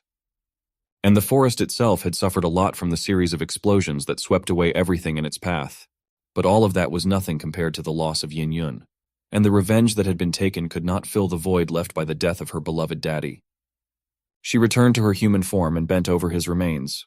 Along with the gecko, she kept making futile pleas. "Wake up, Daddy! Wake up!" But nothing helped. It seemed that everything was over and there was no hope. And this wonderful world would never again hear the swearing and discontent of an ugly flower with a big mouth. Suddenly, the sweet potato roots of Wu Sun, which were deep underground, glowed with a strange green light. And the remains of the flower itself as well. This puzzled Yin Yun, who didn't understand what was going on. Meanwhile, the damaged stems, leaves, and even vines magically regenerated themselves. The burnt flower regained his normal color and came back to life, until he finally opened his eyes wide, and cheerfully declared how cool it was to be resurrected and brought back to life. Now the only thing he wanted to do was have a proper snack. Death was too close this time, but it was all avoided thanks to his supply of nutrients in his roots, which wouldn't be a bad thing to replenish now. Yin Yun and the gecko immediately began to hug our flower. They were so happy that he had come back to life that it was hard to describe in words. After a long hug, Yin Yun finally let go of Wu Sun, but immediately burst into tears because she thought she would never see her daddy again. And in all of this, she considered herself to be to blame since she was the one who had attracted these bad guys here. Our flower couldn't stand it when his beloved daughter cried, so he hurried to assure her that it was not her fault, and everything ended up fine in the end. Those guys were just bad adventure hunters who liked to run around looking for trouble, and they had found their clearing on their own, without Yin Yun's help. After calming his daughter down, he started to ask what was that explosion just now, and where did that old man run off to?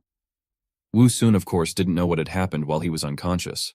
Hearing about the old man, Yin Yun got angry again and said that she would never let him escape, so she blew him up with a bomb and more than one. Looking around, our flower saw the consequences of her actions. The forest was in ruins, and this masterpiece was the handiwork of his darling daughter. Ironically, the old man was killed by one of the bombs he brought with him. Hearing how his daughter dealt with the scoundrel, and seeing the consequences of her actions, our flower was simply delighted. He praised his daughter for being so clever to use cannonballs as bombs in an emergency.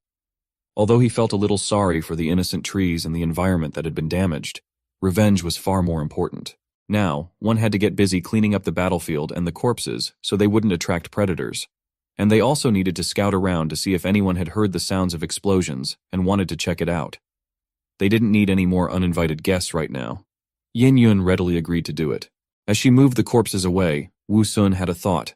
When they had killed 2, it meant bringing in 5. Now that 5 were dead, they would definitely send an even bigger and better equipped squad to look for them. They had to get out of here soon. Otherwise, our little flower would never get a peaceful rest. The number of humans would only get bigger and bigger until one day he couldn't handle them, and he would be trampled and burned, and Yin Yun would be put in a cage or killed as well. If he could walk, they would all get far away from here together. As it is, he's stuck in the ground with no way to take a step. Wouldn't there be some way to move? If there was a suitable flower pot somewhere, then Yin Yun could carry him anywhere. Inspecting the battlefield, he stopped his gaze at the useless pile of scrap metal that the bombard had become after all the gunpowder and cannonballs ran out. If only there was a way to get our flower out of the ground and into a suitable container. Finally, an ingenious though obvious idea struck Wu Sun. Looking closely at the barrel of the bombard, he realized that it was shaped very much like one of the flower pots he had seen in his mother's greenhouse. All he had to do was work a little on the barrel of the cannon to make one, and it would be a flower pot just like it. In Wu Sun's opinion, the idea was brilliant. The main thing was to climb into the muzzle of the cannon and cover his roots with earth. And then Yin Yun could take him far away from here. There, in a new place, he would be able to find fertile soil with lush trees and a water source nearby. In such an ideal place, he would once again ask Yin Yun to transplant him into the open ground from the pot.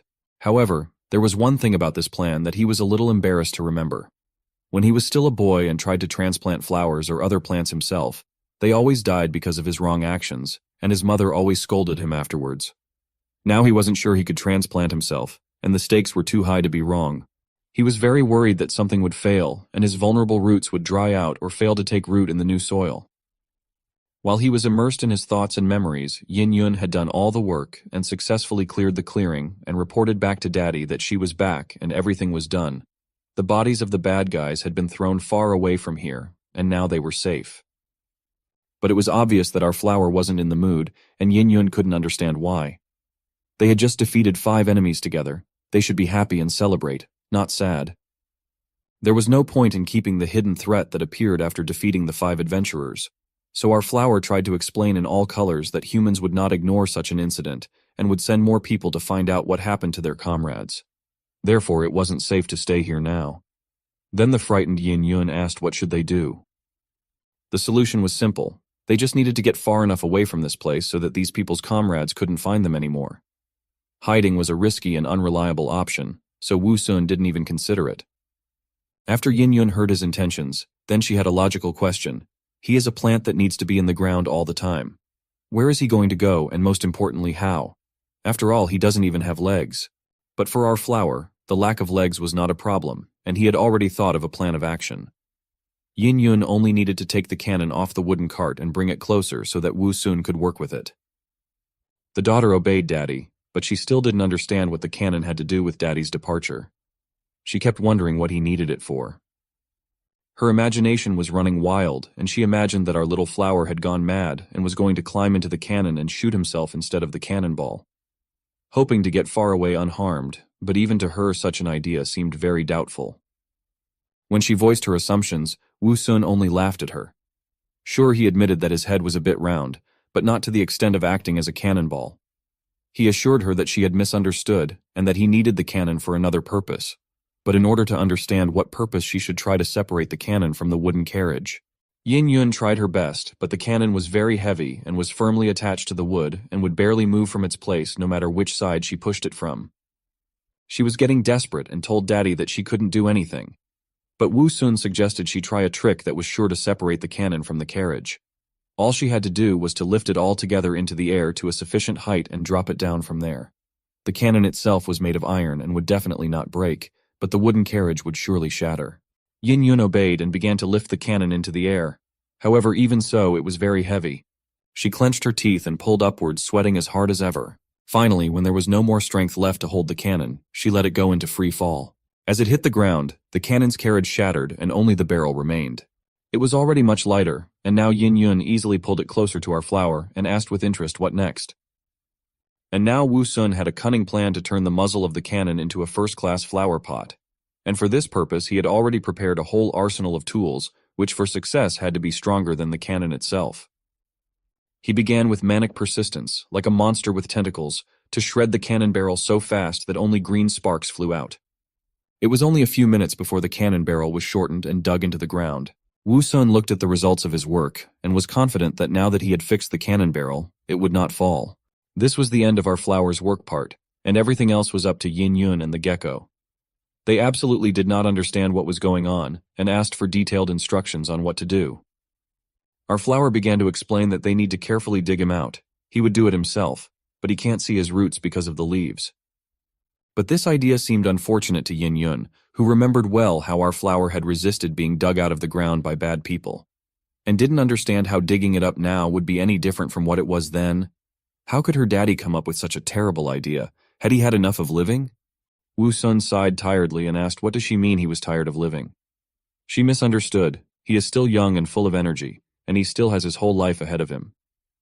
In fact, he just wants to be put in a flower pot, with the right soil, constant watering, and fertilizer. And as long as those 3 points are followed, it will continue to grow and do well. Of course, in the open soil, more nutrients and space for the roots, but then the flower cannot be moved.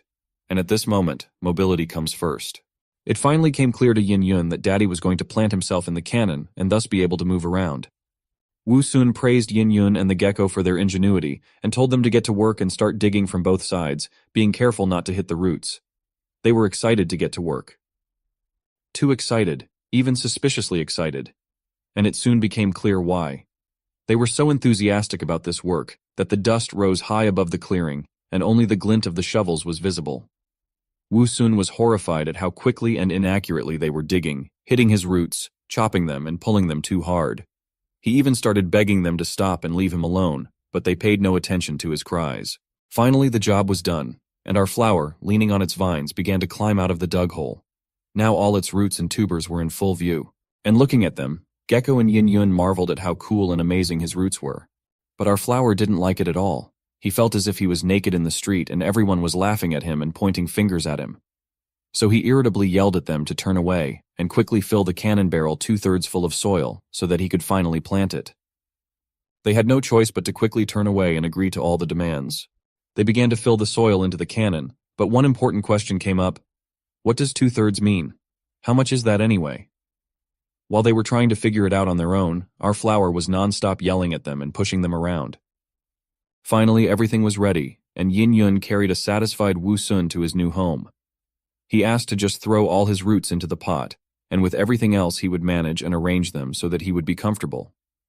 Fortunately, all 3 tubers with nutrient reserves had been used up in the last battle, and his roots could easily fit inside the pot. Yin Yun lowered him into the pot, but something didn't go according to plan. They didn't figure out how much is 2/3 of the soil and only poured in a little bit, and when our flower was lowered into the pot, he fell to the bottom. Wu Sun immediately began to lament that they had poured so little soil that he felt as if he were imprisoned at the bottom of a well. When Yin Yun tried to get him out of the cannon, there was another problem. Our flower's head was too big, and there was no way she could get a grip on it. So he wailed that children can't be trusted with anything serious, and decided to get out on his own. With trembling vines he started his way to the sun, but the polished metal was slippery, and it was difficult to climb up it. But with 4 vines at once, nothing was impossible, so he was soon able to get out and asked Yin Yun to give him a hand. She helped him fix his position at the right height, and then asked him to hold on a little longer while she added more soil. Now the height of his placement was perfect, and all that was left was to add enough soil to fill the entire cannon barrel to the edge, which Yin Yun successfully did. Now our flower was successfully planted in his opinion, and was enjoying life. He could now be considered a true toothy bonsai. But something else was still missing, and he wondered, was planting flowers really that easy? Just filling with soil was too easy. That's when he remembered how his mother, when transplanting flowers, watered them afterwards and watered them plenty. That's what he was missing now. So he asked his daughter if she had thrown away the bad guys' equipment and backpacks when she was disposing of their corpses. Yin Yun replied that no, she had left everything here in the clearing, because he had once told her that human equipment could be used for their own good. That's why she left everything there. Wu Sun was delighted at what a thrifty, good, and diligent daughter he had. So he sent her off to find something that looked like a water bag, an object called a wineskin. These bad guys came from far away, so they must have it, and not just one. Yin Yug was an obedient girl and immediately went to look for it. Soon she returned with 2 leather wineskins. She was as happy as a child who couldn't wait to help Daddy. Wu Sun was also pleased with her findings, and asked her to hurry up and fill them with water from the nearby pond so that the soil in the pot could be watered as soon as possible and the roots could be filled with life-giving liquid.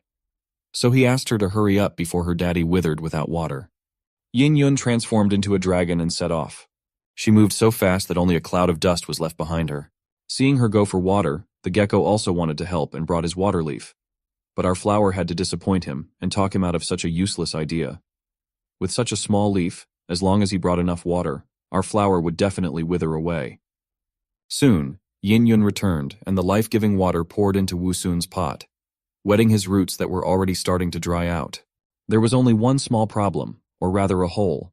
The hole where the fuse was inserted, and our little flower was worried that such precious water wouldn't escape through it. But so far, according to the gecko's observations, all was well and dry. Soon those 2 tubs of water ran out, but the soil in the pot was still a little dry, so he had to ask Yin Yun to fly for more water. After a few minutes, the water flowed into his pot again, and at this moment, Wu Sun seemed to be the happiest flower in the world.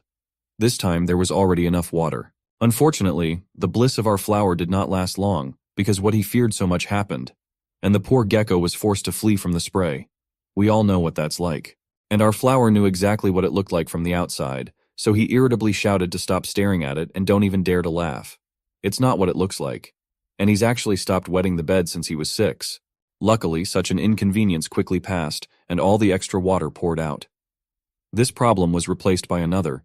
Wu Sun felt as if he had moved from a huge mansion to a small room. He was very uncomfortable and was unable to fully spread his roots, which lacked space. He hoped that if he was patient for a few days, things would normalize and the discomfort would pass. Even if not, he could always ask Yin Yun to plant him back in the open ground. But the realization that the bad guy's friends could find them at any moment quickly made him accept all the discomfort and speed up all the preparations so that they could all escape from this place together as soon as possible. Unfortunately, the cart was broken. It was for the best, though, because with the cart, they wouldn't be able to take advantage of Yin Yun's flying skill. The best solution was to think of a way to hang Wu Sun and the cannon on Yin Yun without preventing her from flying. And looking at the backpack he had in his hands, a brilliant idea occurred to him. To use his vines as the straps of the backpack to turn the cannon into a strange backpack that would be stable and wouldn't restrain Yin Yun's movements in flight. All that remained was to figure out what to do with all the equipment and weapons that were being sculpted in the clearing right now. They could be very useful in the future, because the more equipment you have, the more protection and preparedness for the most unpredictable situations. But everything in the backpack would not fit. Wu Sun ordered Yin Yun to bring all the items that were left behind by the bad guys so he could take everything with him on the journey. She was a little shocked at how he was going to take it all with him, but she obeyed anyway. There were a lot of items, just too many. However, this did not bother our flower, for he was as greedy as he was ugly. That day, Wu Sun was clearly on a roll, and he had brilliant ideas one after another, so he quickly thought of a way to take everything with him. He decided to simply attach all this stuff to his cannon with straps. Now he began to explain to Yin Yun how to do everything right and attach all the equipment he needed to the cannon, and the good girl was happy to help Daddy. Now our little flower was no longer unarmed, and his heavily armed shadow towered over the clearing.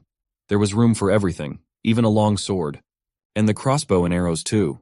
Now Wu Sun felt that with all this equipment he had become a heavily armed flower with a big mouth, and now all enemies should tremble at the sight of him. Now that Wu Sun was growing in the pot, these sensations transported him back in time. He felt like a monster from the game for some reason. Suddenly his musings were interrupted by the sound of rumbling that came from Yin Yun's stomach. In all this time, neither of them had eaten, so it was no surprise that the little dragoness was very hungry. Smiling awkwardly, she asked if the gecko and Wu Sun were hungry, then added that she was going to go hunting. This was just in time, since they had just experienced a big battle, and they all needed to recover their strength. But Wu Sun also warned Yin Yun about the possible danger, as they didn't know for sure if the bandits still had accomplices. Even though Yin Yun was a majestic dragon, she still obediently listened to her father's instructions. Therefore, she replied that she wouldn't act carelessly. Looking after his daughter as she flew away, our hero said to himself that he should try to work even harder on himself. This battle perfectly showed that he was still very weak. he must continue to open chests and accumulate evolution points. As the experience of the last battle showed, the grapes played a key role and literally turned the course of the battle. The same was true for the healing sweet potato roots. In addition, 4 of its vines were used to weave a backpack, and only by growing a 5th vine could he deal with unforeseen troubles. In addition, although the space in his new pot was tight, he definitely needed to save a few root potatoes. They had a long journey ahead of them, and since they didn't know what they would be facing, they needed to prepare thoroughly. This situation reminded him a lot of his mom packing his backpack for a trip. Back then, he had thought she had worried too much, but now he understood why she did it. Besides, he was a father now, and that meant responsibility. He couldn't afford to mess up. Suddenly his musings were interrupted by the corpse of a hyena falling to the ground. Yin Yun had already returned from the hunt, which meant it was time for a delicious lunch. After a while, the whole family gathered around the makeshift table to regain their strength. For the first time today, they were finally able to eat in peace and chat happily. While everyone was eating, Ruhua was sunning himself on the chest as usual. Once everyone had eaten, Wu Sun said to give him the remaining pieces of meat. He was going to use them to replenish his supply of nutritious things in the roots. After receiving the pieces of meat, our hero began to do what he had planned, namely to absorb the nutrients from the meat and direct them to himself in the root. After a moment, however, he regretted his greed. After all, his pot was quite tight, which made his large roots very cramped. The sensation was not pleasant. It was as if he was wearing swimming trunks that were several sizes smaller than necessary.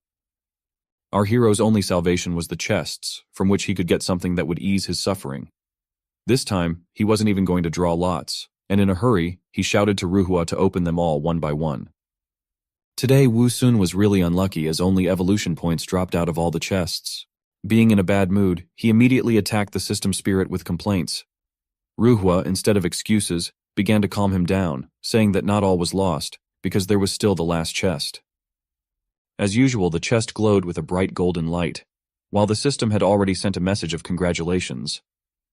It was because the gene of a B-level plant called Baobab had dropped out of the chest. Shocked by this pleasant surprise, Wu Sun began to read the information about the gene. First of all, both stems and roots could be modified. This gene made the trunk thicker, and consisted of a special wood that was perfect for storing water. This gene was especially effective during the rainy season, as it allowed it to absorb water and use it during droughts. Our hero was already familiar with this tree, for the gecko had walked on water to one just like it.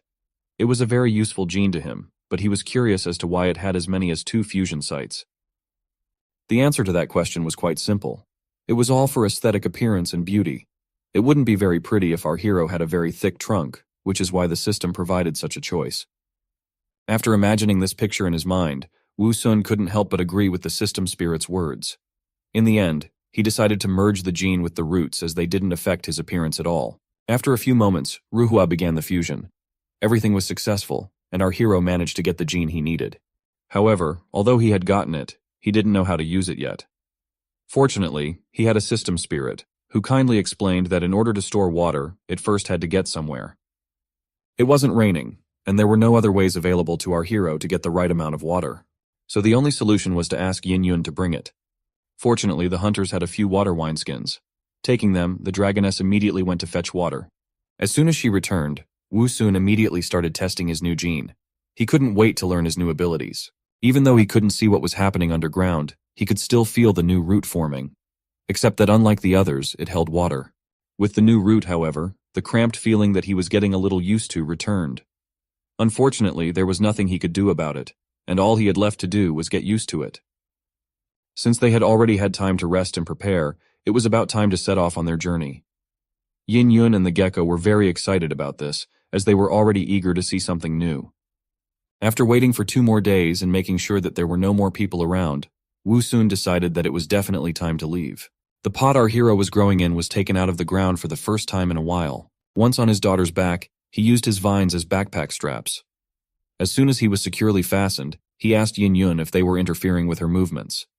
Fortunately, it was fine. Gecko was also flying along with them, so he also climbed into the muzzle of the cannon. To prevent it from accidentally falling down, Wu Sun was going to hold it down with his vine. After 2 days of actively feeding, our hero managed to grow a 5th vine after all. It was very timely, because now he didn't have to worry that all the vines would be busy. Now that everyone had taken their places and were ready to go, It was left to decide where they would go. After some thought, our hero remembered that the poachers had come from the southwest. They wouldn't want to meet such people, so it was decided to go to the east. Unfortunately, there was no map among the items the poachers had in their possession. Therefore, Wu Sun only had to rely on his wits and intuition. Yin Yun asked her father why he decided to go to the east. To this, our hero proudly replied that it was because he himself had once lived in a large country in the east, which had its roots in the New Age. Unfortunately, this information caused his daughter to have more questions than answers. Therefore, Wu Sun said that she didn't need to worry about it and should just listen to him. In time, she would figure it out on her own. Right in the next moment, they had already soared into the air. From that point on, their adventures began. The adventure they had been looking forward to so eagerly. While in the air, at a great height above the ground, Wu Sun looked around with interest. Unlike Yin Yun, who saw these views every day, this was a first time for him, and it was very exciting. Even in his previous life, he had never traveled on an airplane before. But he would never have thought that after being reborn, he would be traveling on top of a majestic creature like a dragon. As it turned out, all this time they had been living in a small oasis, around which stretched vast desert lands. The sensation of flying was indeed pleasant. But as it turned out, not everyone thought so. Things were much worse for Gecko. Whether because of the high altitude or because he was seasick, he didn't look good at all. While our hero was trying to bring the poor fellow to his senses, Yin Yun's keen eye noticed some movement down below. As soon as she realized what it was, the dragoness could no longer remain calm. She immediately cried out in panic, "Daddy, there are people down there, lots of people." In front of them was a caravan of camel-like animals and a group of people. Wu Sun managed to count about a dozen people. They had only had negative experiences with humans before, so he was immediately wary. He didn't know their intentions or what to expect from them, so he immediately ordered Yin Yun to fly as high as possible. They had to be out of the reach of their weapons. Seeing her father's concern, the dragoness asked about whether these were people from the same group of bad guys they had fought before. Wu Sun didn't think that was the case. After all, unlike those guys, this caravan was heading east just like them. In addition, he noted the presence of camels, which meant that it was not a long journey through the desert. At the same time, one of the men in the group noticed some movement in the sky. It was a dragon. He immediately reported it to their leader. He also noted that the dragon seemed to have detected them and had risen higher. This could only mean one thing: it didn't want to get into a fight and decided to stay away. Looking at the majestic creature flying in the sky, he replied that it was not surprising, because there were quite a lot of people in their group.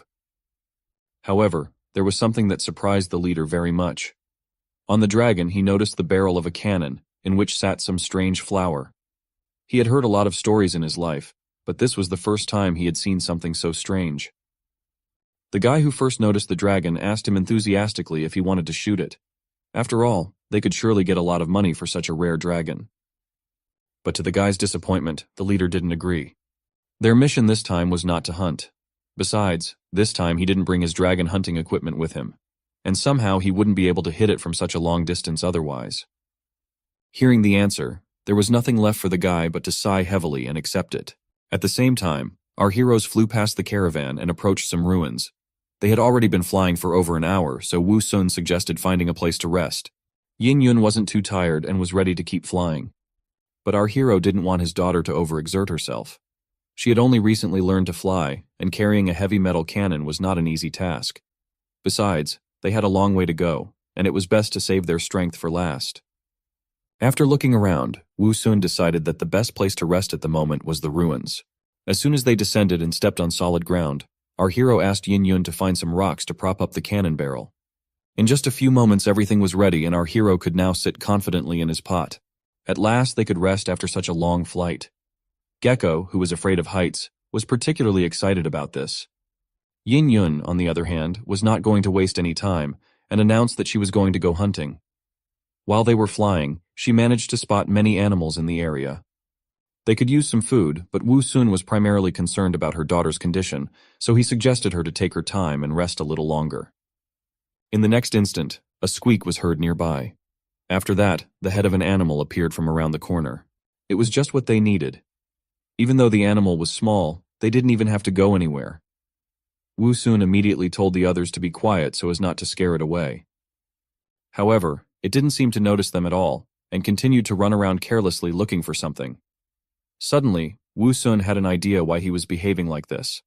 There was very little water in the desert, so in order to survive, the animals had to rely on their senses to find it. And since there was a large supply of water in our hero's roots at the moment, the beast sensed this and came. He didn't much like being treated like a water bottle.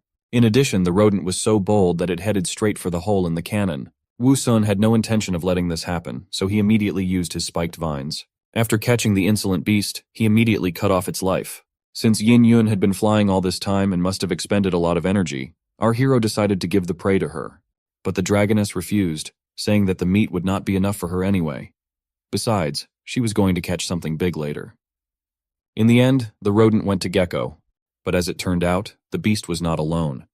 Soon, several more rodents came running to the smell of water. Wu Sun couldn't help but be excited as the food was coming to them. In the next moment, a whole group of rodents appeared and quickly approached them. At that moment, our heroes realized that in fact everything was not as they thought. After all, it looked like the animals were in a hurry to get away from someone. Our hero immediately came to the conclusion that most likely behind the ruins really was someone. And so it was. In front of them appeared a large wolf with a rodent in its mouth. Although the wolf seemed shabby and looked more like the living dead, its intentions were clearly not good. Wu Sun immediately realized that there was clearly something wrong with the wolf. There was madness and fearlessness in its eyes, which was not exactly characteristic of wild animals. However, he also decided not to rule out the fact that this world was full of all sorts of strange creatures that he had never seen before. The wolf did not hesitate and immediately rushed at our heroes. His attack was very direct and thoughtless. However, even so, the madness and sharp fangs and claws scared Yin Yun a bit. But as it turned out, she was simply disgusted to be around such an ugly and disgusting creature. Closing her eyes, she reluctantly brushed it away. But as it turned out, that blow was enough to make it fly away. She was a dragon after all. Even so, the wolf didn't run away. From behind a dissipating cloud of dust, his silhouette appeared. He was alive and unharmed. Moreover, from its vicious growl, it was clear that it was not planning to give up. Wu Sun was finally convinced that there was something wrong with the wolf. After all, it was obvious that Yin Yun had clawed it with her claws, but it wasn't bleeding. He had no time to think and understand the situation because the wolf attacked them again. He did not take our hero for an opponent at all, and so he attacked our dragoness again. However, he had underestimated Wu Sun for nothing. In fact, while he was distracted by Yin Yun, our hero stabbed him on the back with his sword. He couldn't tolerate being treated like that, especially by someone who had decided to attack his little girl. But even after the sword strike, the wolf was still on his feet. Our heroes were puzzled and confused. They could not understand why the wolf did not die. Our hero immediately had an assumption that he could be a zombie, because all the facts pointed to it. But now it was not so important. First of all, they had to deal with the enemy, which continued fearlessly attack. This all in the end finally bored our hero, and so he decided not to hold back and end it all. He was an expert at killing zombies in games, so he was confident in his abilities. With a furious swing of his sword, he cut off the wolf's head, leaving him no chance. Falling off, the head rolled on the ground. But even without a body, it continued to move. This was truly something abnormal. Even though the wolf couldn't do anything else, Wu Sun still thrust his sword into its head to end its suffering. Luckily it worked and the wolf fell silent. As soon as it was over, Yin Yun rushed to her father with questions. She didn't understand what kind of monster it was, or why it was still alive after its head was cut off. Our hero didn't really know what it was. This information they had yet to find out. However, our hero was sure of one thing. If he knew what the enemy's abilities were beforehand, he would have been dead long ago. He still really didn't know much about this world, so he didn't need to be surprised by such small things. Their company already consisted of a strange talking plant, an intelligent gecko, and a legendary dragon. Therefore, some zombie wolf didn't look so strange against them anymore. Since there were still a lot of strange things and creatures ahead of them, they had to get used to it. However, our hero was still interested in the origin of the zombie wolf. In his homeworld, they were only a fiction. However, even in the stories, their appearing was explained by a virus or an infection that was caused by a talisman or even Taoism. Taking a closer look at the wolf, our hero immediately discarded the idea of a virus because there were no bite marks on the wolf. In addition, his body was devoid of water like the mummies made by the ancient Egyptians, which suggested that he could be man-made. Which raised the question of who could make walking zombies.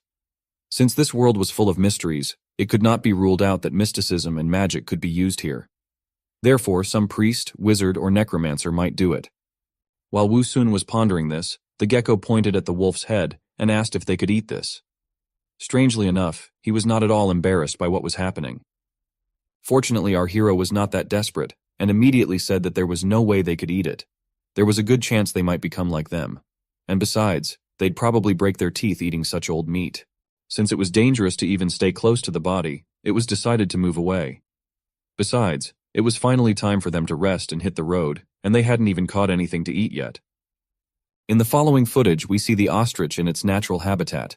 These creatures are known for their great speed. Oh, isn't that an animal show? Excuse me, back to our story.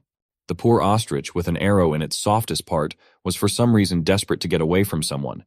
As expected, it was our heroes who decided to play a hunting simulator. Well, to tell the truth, they were just trying to get food. So far, it hasn't worked out so well, because the first arrow didn't do much damage. Realizing that it would be very difficult for him to hit at this distance, Wu Sun asked his daughter to fly closer. Listening to her daddy, Yin Yun immediately flew up close enough to hit the target for sure. In the next second, the arrow was already heading towards its target at a tremendous speed. It was a headshot, instant death. The bird only had time to open its mouth, while its cry never had time to escape. The skills from the games were really paying off. With a loud noise, the ostrich's body fell to the ground. It was really quite an easy and successful hunt. Everyone immediately started praising our hero for his accurate shot. They still hadn't been able to rest and eat properly before, but now they would finally be able to do so. As soon as they lowered to the ground, Wu Sun immediately started giving out orders on what needed to be done. Since they were planning to rest and eat a bit in the area, he told the gecko to bury it in the ground. Since they had the right tools with them, it didn't take much time to dig the hole. Sitting in his pot, our hero grudgingly noticed that along the way he had found many ruins that had once been someone's home. The large number of them alarmed him, because they were not just single houses, but entire villages.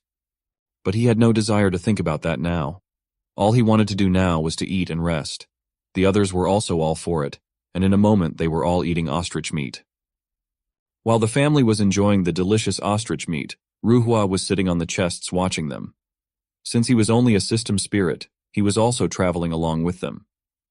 While stuffing another piece of meat into his mouth, Yin Yun suddenly asked Wu Sun if he liked the meat. Our hero replied that yes, because unlike the wolf meat, it was much juicier and softer. Since we're on the subject of wolves, here they are. Suddenly, someone's head appeared from behind the wall. Judging by the aura emitted by its owner, his intentions were not good. However, our heroes noticed the danger quite late.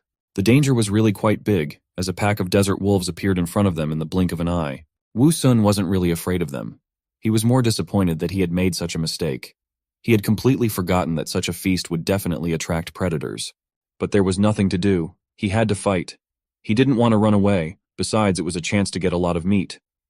He immediately ordered the gecko to climb into his pot, while he told Yin Yun to get ready and cover him from above. Taking out all of his available weapons, our hero prepared for battle. He was now fully confident in his strength, as he was no longer the weak flower he used to be. Unfortunately for the wolves, they didn't know that. So with a loud howl, they rushed towards our heroes. 3 wolves at once with a great speed began to approach, hoping to get the meat they smelled. Unfortunately for them, there was no meat. All that was there was an arrow, which Wu Sun immediately fired at the first wolf that appeared. The arrow hit the target, causing the victim's heart to stop beating in an instant. However, the death of their comrade had no effect on the others. They continued to run, hoping to get rid of the offenders. Our hero was also ready to fight. In addition to arrows, he also had swords, which he did not mind swinging. At one point, he even found himself surrounded by several wolves. However, he had nothing to worry about because he still had his daughter, who, although still inexperienced, was already a legendary dragon. After catching the inattentive wolf, she quickly lifted him into the air. Everything seemed to be going well at first, but that was only at first. At some point, another wolf appeared from behind the cliff and was about to stealthily attack our hero from behind. Yin Yun was the first who noticed it, and immediately informed Wu Sun about the danger. At the last moment, Wu Sun realized that the situation was bad. He couldn't do anything in time. He realized that it was his fault for being too careless. Time seemed to slow down, and the question arose in his mind. Is this the end? Luckily for our hero, that wasn't the case. Either out of panic or she had planned it that way, Yin Yun threw the wolf down. And when it landed, it fell right on top of the wolf, which almost caught up with our hero. In any case, it was a very accurate hit. Wu Sun immediately praised his daughter, because she had just literally saved his life. But there was no time to rejoice in their victory, because the wolves were still alive, and that meant the battle was on. Our hero immediately struck where the wolves stay. However, they were not so easy, and were able to come to their senses and dodge his attack. The wolves did not plan to give up, but our heroes did not plan to run away. As practice had already shown, their duo was very effective and coordinated. But the wolves also had a trump card up their sleeve. Their leader raised his head and let out a long howl. Their advantage wasn't strength or anything else. Their trump card was quantity because they were a pack. In addition, wolves were very famous for their teamwork. Yin Yun was a little intimidated by such a large number, while Wu Sun still planned to give battle. At that moment, his eyes were burning like never before, and he was ready to use all his abilities to win. But suddenly something alerted the wolf leader. An unforeseen situation in the middle of a battle wasn't good sign.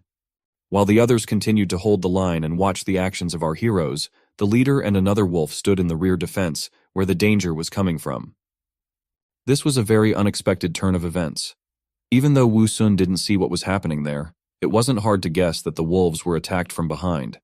But the biggest question was what kind of creature dared to provoke a pack of wolves. After a moment, everything became clear. The pack had been attacked by other desert wolves, and immediately the slaughter began. But it wasn't that simple, because these were no ordinary wolves at all. They were zombie wolves. Our hero was shocked by what was happening. He thought that the zombie wolf was a rare case, and they were just unlucky to meet him. But as it turned out, it was very common. Zombies weren't just wolves, though. Soon a few more creatures appeared on the horizon. As it turned out, the foxes were also infected. Even Wu Sun was frightened, as something really abnormal was happening in the wilderness. At one point, it even seemed to him that the zombie apocalypse had arrived. But even that didn't end the surprises. Not far away from them, a clawed hand appeared from behind a wall of ruins. And no, it didn't belong to an animal. It was a zombie man, who resembled a zombie from the game Plants vs. Zombies. Standing up to his full height, he immediately let out a fierce roar. But his introduction did not last long, because in the next moment he rushed at the first uninfected wolf. The appearance of the zombie man was a great surprise to Wu Sun. He had hoped until the last moment that he wouldn't see them. However, he now began to understand why there were so many ruins in the desert. After all, it looks like it was because of the virus that all the people could turn into dead people. While our hero was pondering this, the zombie man kept biting harder and harder into the poor wolf's body. And just like that, in an instant, the hunter turned into prey. In his past life, Wu Sun had seen quite a lot of zombie movies. In them, the infection was transmitted in different ways, and one of them was infection through blood. So watching all of these, he couldn't help but wonder what would happen to the wolf, and whether it would turn into a zombie. After finishing with the wolf, the zombie stopped. As if it had lost all interest in him, it began to rise to its feet. However, he did not stand still for long. In the next moment, it rushed towards the other uninfected wolves. They were frightened and shocked, because they couldn't understand at what moment they had become someone's prey. At the same time, the wolf that had just been killed by the zombie rose to his feet. He was now a zombie as well. He no longer had the ability to think straight. He had only one desire: to kill. Now he no longer paid attention to the fact that he was attacking his kin, and that he was mercilessly biting into their throats. The uninfected wolves were confused and did not understand why their comrades suddenly began to attack them. Our heroes watched it all with horror on their faces. They had no desire to interfere. Our hero had a hard time believing that what he had once seen in movies and games was happening right before his eyes. However, they couldn't be only spectators. After all, the zombie did not stop at the wolves and began to approach them. There was nothing else they could do, so they were going to fight. Taking out his blade, Wu Sun began to swing it furiously in an attempt to finish off the zombie. He was used to the zombies in games and movies being dumb, and dealing with them one at a time was not a problem. However, things were different here. The zombie man was quite agile and dodged his blow. Seeing this, our hero realized that everything would not be as easy as he imagined. However, he did not plan to give up. With even greater fury, he began to strike the zombie, which came closer and closer. But as it turned out, it was no use at all. In an instant, the zombie was right in front of him. Wu Sun knew what the problem was. His opponent had very rough skin and hard flesh. He wasn't afraid of chopping blows at all. In addition, he didn't feel any pain at all, which allowed him to calmly charge forward. In this situation, there were only two options: either chop off his head or chop off his legs, thus immobilizing him. And so, the moment had arrived. Wu Sun and the zombies clashed in a deadly battle where their lives were at stake. It was hard to tell who would win, but one thing was certain, only one could survive. And so the zombie opened his mouth with a fierce roar rushed at our hero. However, he failed to reach his goal because he missed and crashed into the barrel of the cannon. Unfortunately, his rotten teeth did not allow him to bite through the metal, so the replenishment of metal in the zombie body had to be delayed. But as it turned out, the zombie wasn't the only one who screwed up. Wu Sun had also missed. As a result, the two losers were frozen in a battle of glances. Yet it didn't last long. In the next instant, the frightened scream of our hero was heard, as well as the furious roar of the zombies. The reason for Wu Sun's frightened cry was quite simple. There was no way he wanted to become a zombie flower with a big mouth. Because of his self-confidence, Wu Sun had greatly underestimated his opponent, and he immediately paid for it. After reaching him, the zombie clutched at his leaves. Fortunately, it was only leaves and nothing more. In the end, our hero was hardly even hurt. However, he had now confirmed his theory. Zombies were indeed very fragile and needed moisture. This was the reason for the attack on him specifically. It seemed that the zombie's plans had been revealed. Since the zombie only managed to eat a little bit of leaves, it let out a furious and dissatisfied roar. But the fact that Wu Sun was able to understand the reason for the zombie's attack didn't change anything. After all, he was still in a desperate situation, one-on-one with the zombie. In addition, this time the zombie did not touch his leaves, but immediately clawed at his head. Our hero was once again very careless. To his horror, he began to feel the one gradually absorbing his moisture. Wu Sun began to panic, so he could not cope with it on his own. Luckily, he had a dragon daughter who immediately rushed to his aid. Grabbing the zombie, she started trying to pull him away from her daddy. However, the zombie clung to our hero so tightly that he didn't let go even when they started to rise into the air. All the while, Wu Sun continued to scream desperately. It was the first time in a long time that he felt so horrible and helpless. The moisture was continuously being sucked out of him, and on top of that, his stem was threatening to burst at any moment under such a heavy load. Heroes do appear at the last and most important moment. This time that hero was a gecko, which everyone had already forgotten about. Even despite his fear of heights, he fearlessly grabbed an arrow and stuck it in the zombie's eye. As it turned out, it was quite effective. Once the zombie relaxed its grip a bit, Wu Sun decided to take this chance. He instantly drew his sword with the intention of finishing off the zombie. The sword was more effective than the arrow, and did much more damage. As a result, the zombie let our poor hero go. Luckily, this blow was enough to finish off the walking dead. He fell to the ground with a clatter, and the fire in his eyes faded. It seemed to our heroes that it was all over. They began to ask each other how they were feeling. Wu Sun had indeed suffered the most in this fight. He felt as if he had been squeezed dry. Flying over to them, Yin Yun also inquired about her daddy's well-being. However, even one look at him was enough to realize that he was clearly not all right. Fortunately, it wasn't really that bad. He had admitted it himself. After all, he just had some water sucked out of him and a leaf torn off. These injuries were far from fatal. Wu Sun had a couple of useful abilities that allowed him to recover in a matter of seconds. Just a moment later, our hero was fully recovered. He was truly pleased with how useful his skills were. Yin Yun also praised his miraculous roots, the effect of which was even better than her dragon regeneration. But their conversation was interrupted by a noise. As it turned out, the battle between the zombies and the wolves was far from over. From the beginning, the wolves had somehow managed to cope with the waves of zombies, and had even managed to maintain almost all of their numbers. However, things got really bad when a zombie bit their leader. Though his pack members tried to help him, they weren't very good at it. The zombie continued to suck the life out of the wolf.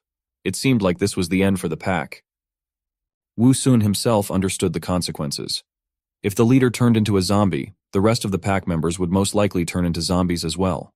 Besides, if he was leading an organized group of zombie wolves, it would be much harder to fight them.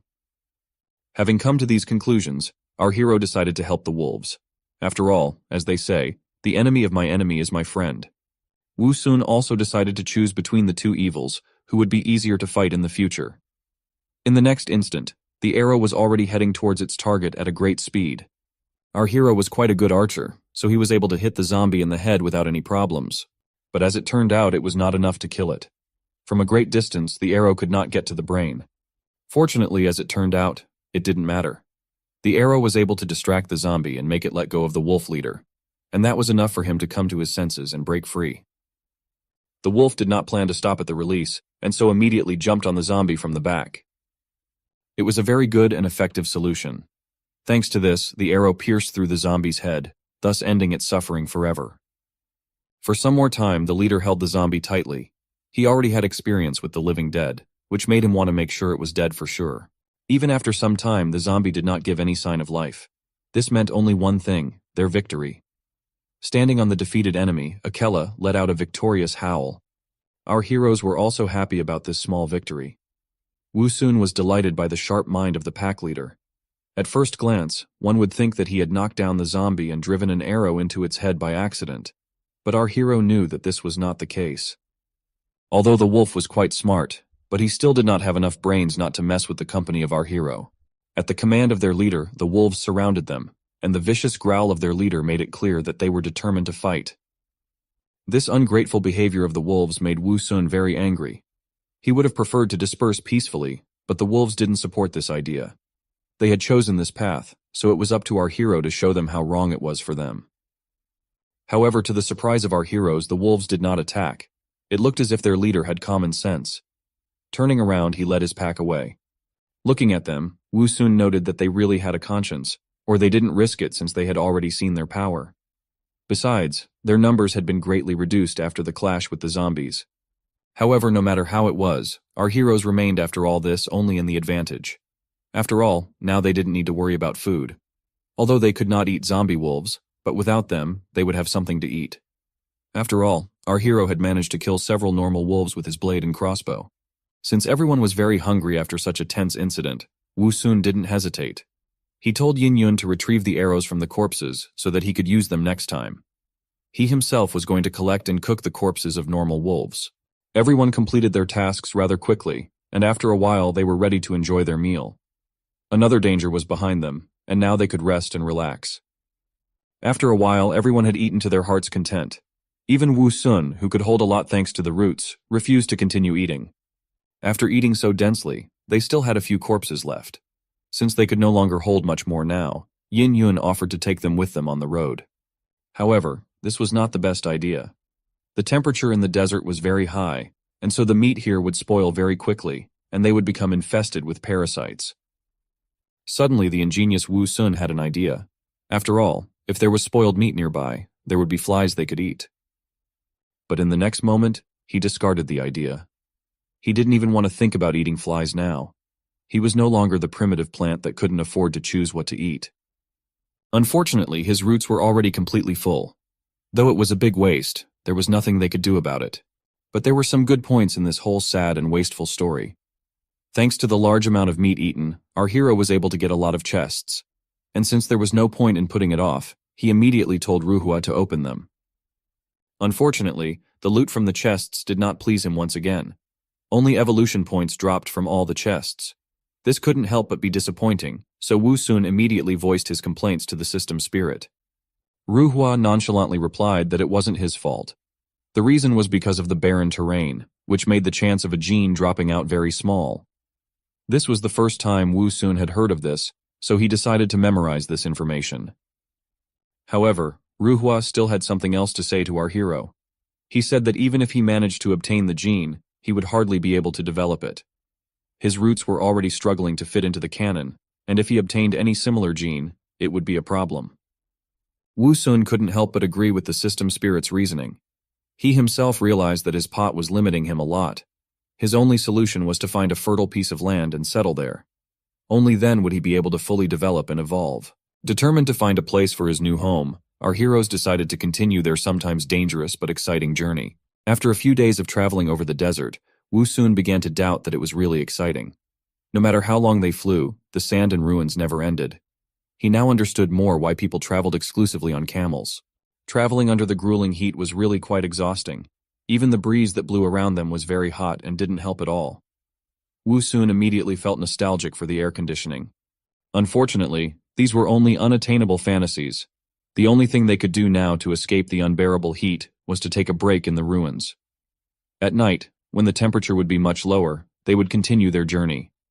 Although Yin Yun was also feeling very bad, but she replied that they were running out of water, and they urgently needed to find a water source. Wu Sun understood this himself. However, he was more worried that if she overworked herself, there was no way they would be able to fly to this place. After finding a suitable ruin where they could hide from the heat, they decided to take a break there. As soon as they landed on the ground, our hero immediately began to look around. Along the way, they constantly encountered ruins that resembled once existing villages and towns. So he had a question about who built them and why they were destroyed. But he was unable to find an answer to this question when suddenly something caught Yin Yun's attention. In the next instant, she panicked and shouted that there were zombie peoples. As soon as Wu Sun heard the word zombie, he immediately drew his sword. He couldn't relax even for a second, so he immediately asked his daughter where they were. But as it turned out, the alarm was false. In front of them was just a dried-up corpse of a man. It looked very much like he had committed suicide. It might have seemed like a coincidence, since people often did that.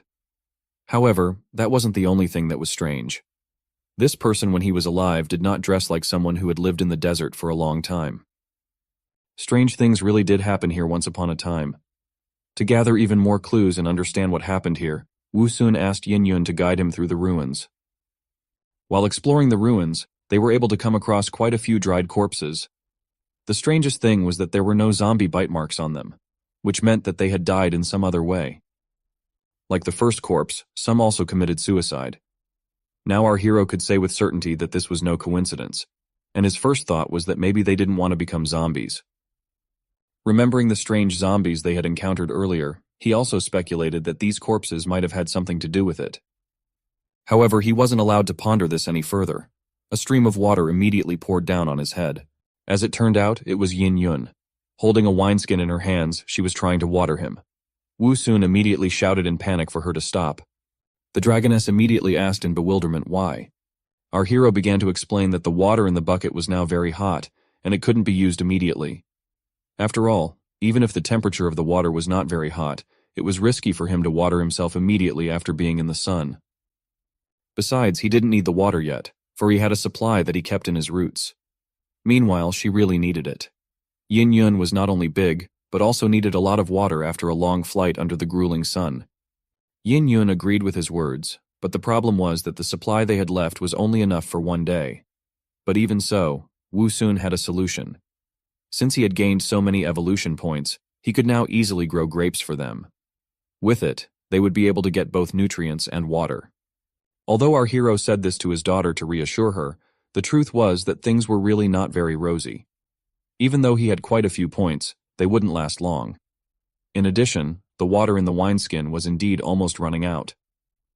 Wu Sun realized that he had been too optimistic and had hoped that he had been able to do everything.